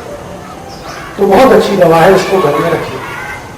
दूसरी ऐसी ही एक दवा है, पित्त के बहुत रोग बढ़े हुए हैं आपके, तो वात और कफ का तो मैंने बता दिया, पित्त पे आ जाए। मैं आपको एक बात ध्यान से बताना चाहता हूं, आप जरूर सुन लीजिएगा। जिनको पित्त की तकलीफ बहुत ज्यादा है वो मेथी दाना ना खाएं, नहीं तो बढ़ सकता है। पित्त की तकलीफ जिनको है वो मेथी दाना ना खाएं। तो फिर आप बोलोगे पित्त वालों को क्या? पित्त वालों को मेथी दाने के ही इक्विवेलेंट एक औषधि है त्रिफला चूर्ण, बहुत अच्छा है, अद्भुत है। करके देखिए कभी त्रिफला चूर्ण का कल्प होता है, लगातार थोड़े दिन त्रिफला चूर्ण खाइए, अद्भुत परिणाम आपको दिखे। आपको लगेगा कि आप 10 साल कम उम्र के आ गए, माने उम्र आपको ऐसा लगेगा कि कम हो रहे हैं, एनर्जी बढ़ रही है। 70 साल के आप बूढ़े हैं, आपको लगेगा कि अब तो मैं 60 साल का हूं, 60 साल वाले को लगेगा मैं 50 साल। और आजकल एक शब्द चल गया है ना, एंटीऑक्सीडेंट एंटीऑक्सीडेंट एंटीऑक्सीडेंट। त्रिफला चूर्ण से बड़ा कोई एंटीऑक्सीडेंट नहीं दुनिया, कोई नहीं, इससे बड़ा। तो आप ये खाइए। त्रिफला चूर्ण के खाने का नियम ये है कि आप इसको अगर गुड़ के साथ मिला के खाएंगे तो अच्छा रहेगा, अकेला खाएंगे तो शरीर में आदत पड़ जाती है इसकी, फिर तो बिना त्रिफला चूर्ण खाए अच्छा ही नहीं लगता। तो वो आदत मत डालिए, क्योंकि ये मेडिसिन है, भोजन नहीं। ध्यान इस बात का रखना, आदत नहीं पड़नी चाहिए त्रिफला चूर्ण की। जैसे बीड़ी पियो, सिगरेट पियो तो आदत पड़ जाती है, ऐसे त्रिफला चूर्ण की आदत पड़ने की बहुत संभावना रहती है। तो इसकी आदत ना पड़े, इसके लिए सावधानी रखिए कि थोड़ा गुड़ मिला के खाइए, शहद मिला के थोड़ा सा खाइए। अगर शहद है आपके पास प्योर तो त्रिफला चूर्ण में शहद मिलाइए, शहद नहीं है तो गुड़ मिलाइए, गुड़ मिला के खाइए, बहुत अद्भुत है।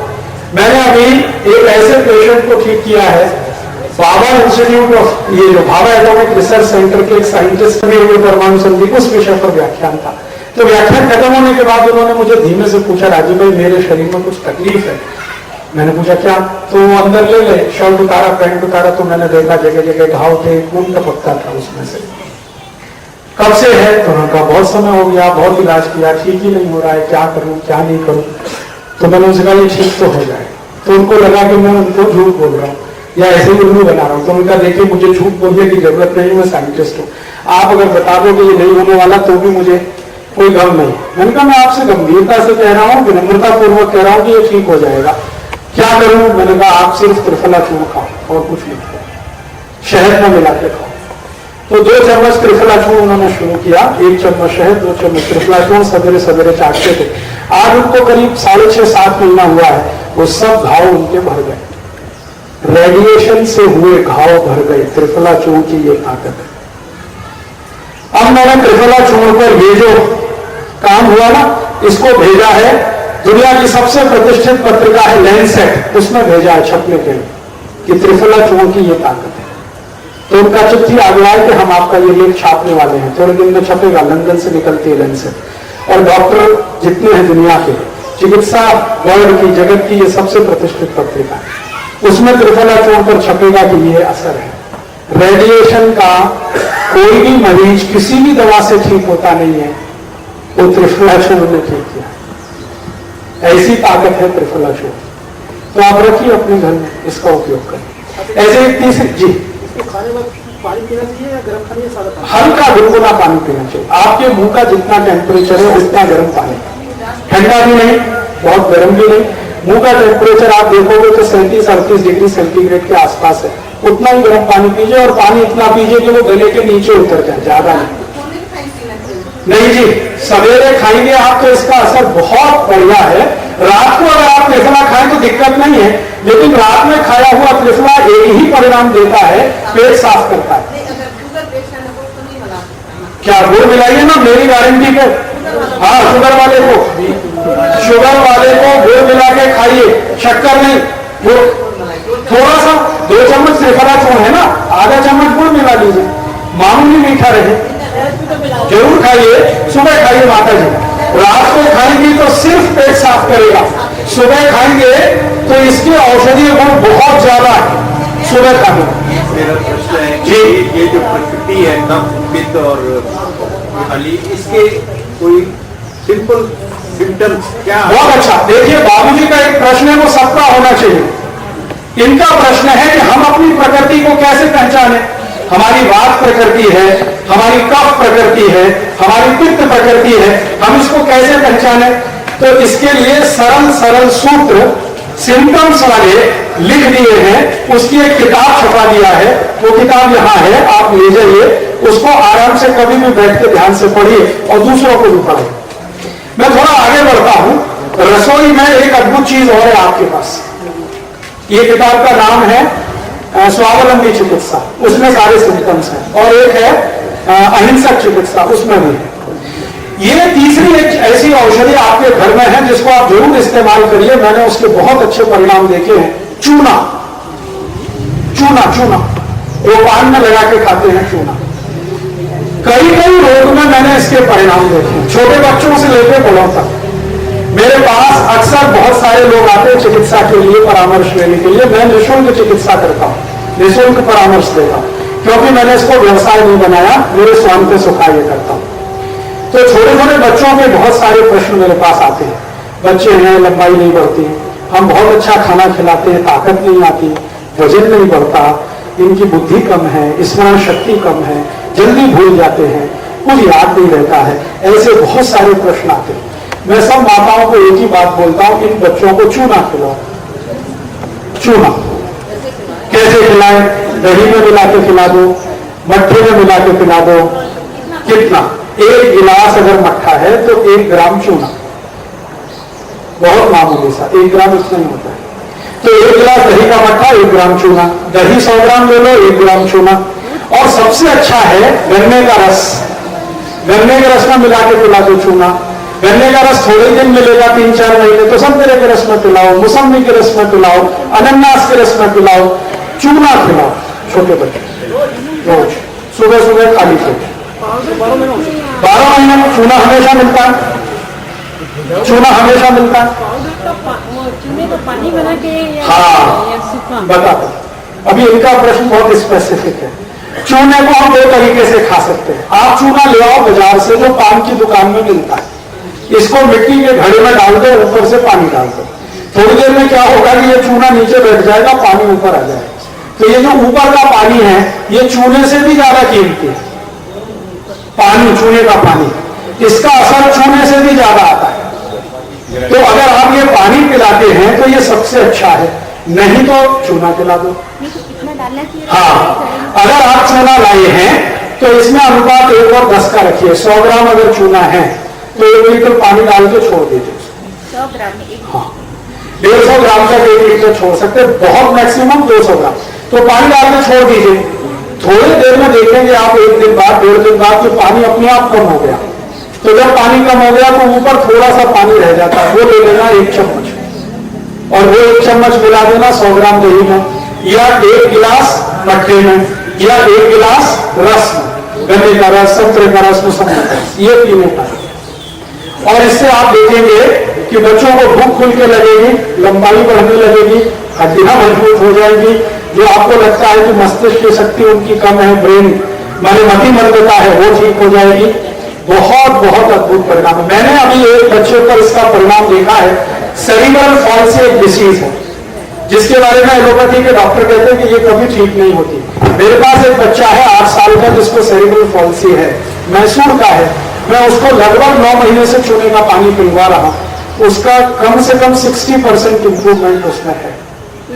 तो जो डॉक्टर बोलते थे कि ये इम्पॉसिबल है, वो खुद अभी चमत्कार मानते हैं इसको। तो वो चमत्कार मेरा नहीं है, चूने का। अभी एक और दूसरा उपयोग इसका है, अगर किसी को पीलिया हो गया, आपके घर में जॉन्डिस हो गया, तो चूने का पानी पिलाइए उसको। वो एक ही कंडीशन में, या तो मट्टे में, नहीं तो गन्ने के रस में। 1 ग्राम? हाँ, उतना है। 1 चम्मच या तो 1 ग्राम चूना, 1 गिलास रस गन्ने का हो, नहीं तो मट्ठा। मट्टे में से क्रीम निकाला हुआ हो, मक्खन निकाला हो, नहीं तो लीवर में तकलीफ आएगी। तो ये आप अगर देखें 8-10 दिन में मैंने इसके रिजल्ट देखे, बहुत अच्छे हैं पीलिया में।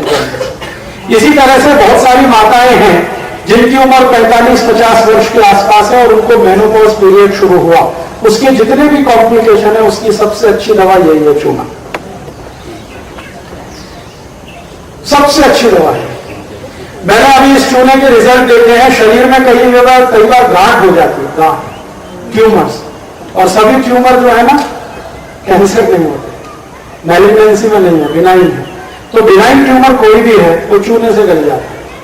माताओं को जो ब्रेस्ट ट्यूमर हो जाता है ना छाती में, वो बहुत आसानी से ठीक हो जाता है इसी चूने से। इस चूने से और क्या क्या ठीक हो जाएगा? आपके पैर की एड़ियां फटती है, आप चूना ले लो, एड़ियां ठीक कर देगा। त्वचा एकदम सूखी सूखी रहती है, चूना ले लो। मैंने अभी कुछ मरीज ऐसे देखे जिनको भयंकर एनीमिया था, हीमोग्लोबिन कम है, रक्त नहीं बनता, ठीक से नहीं बनता, उनको चूना दे दो, अद्भुत काम करता है। हड्डी टूट रही है और आपने प्लास्टर चढ़ा लिया है, तो हड्डी को वापस जोड़ने की ताकत इसी चूने में है, चूना दे दो। तो ये एक छोटा सा चूना 23 तरह की बीमारियों में काम आता है। तो मैं लोगों से कहता हूं तंबाकू नहीं, चूना खाओ, सादे पानी में चूना, सादे पानी में रख लो। पान के साथ चूना खाओ, कत्था मत लगाओ। पान के साथ चूना खाओ या खाली चूना खाओ, तंबाकू मत खाओ। कत्था भी दवा है कोई? कत्था दवा है, लेकिन सबके लिए नहीं है। ये जो जर्नल है ना, जर्नल पब्लिक के लिए चूना तो है, पान तो है, कत्था नहीं है। कत्था स्पेसिफिक है। थोड़ा और आगे बढ़े, अपने घर में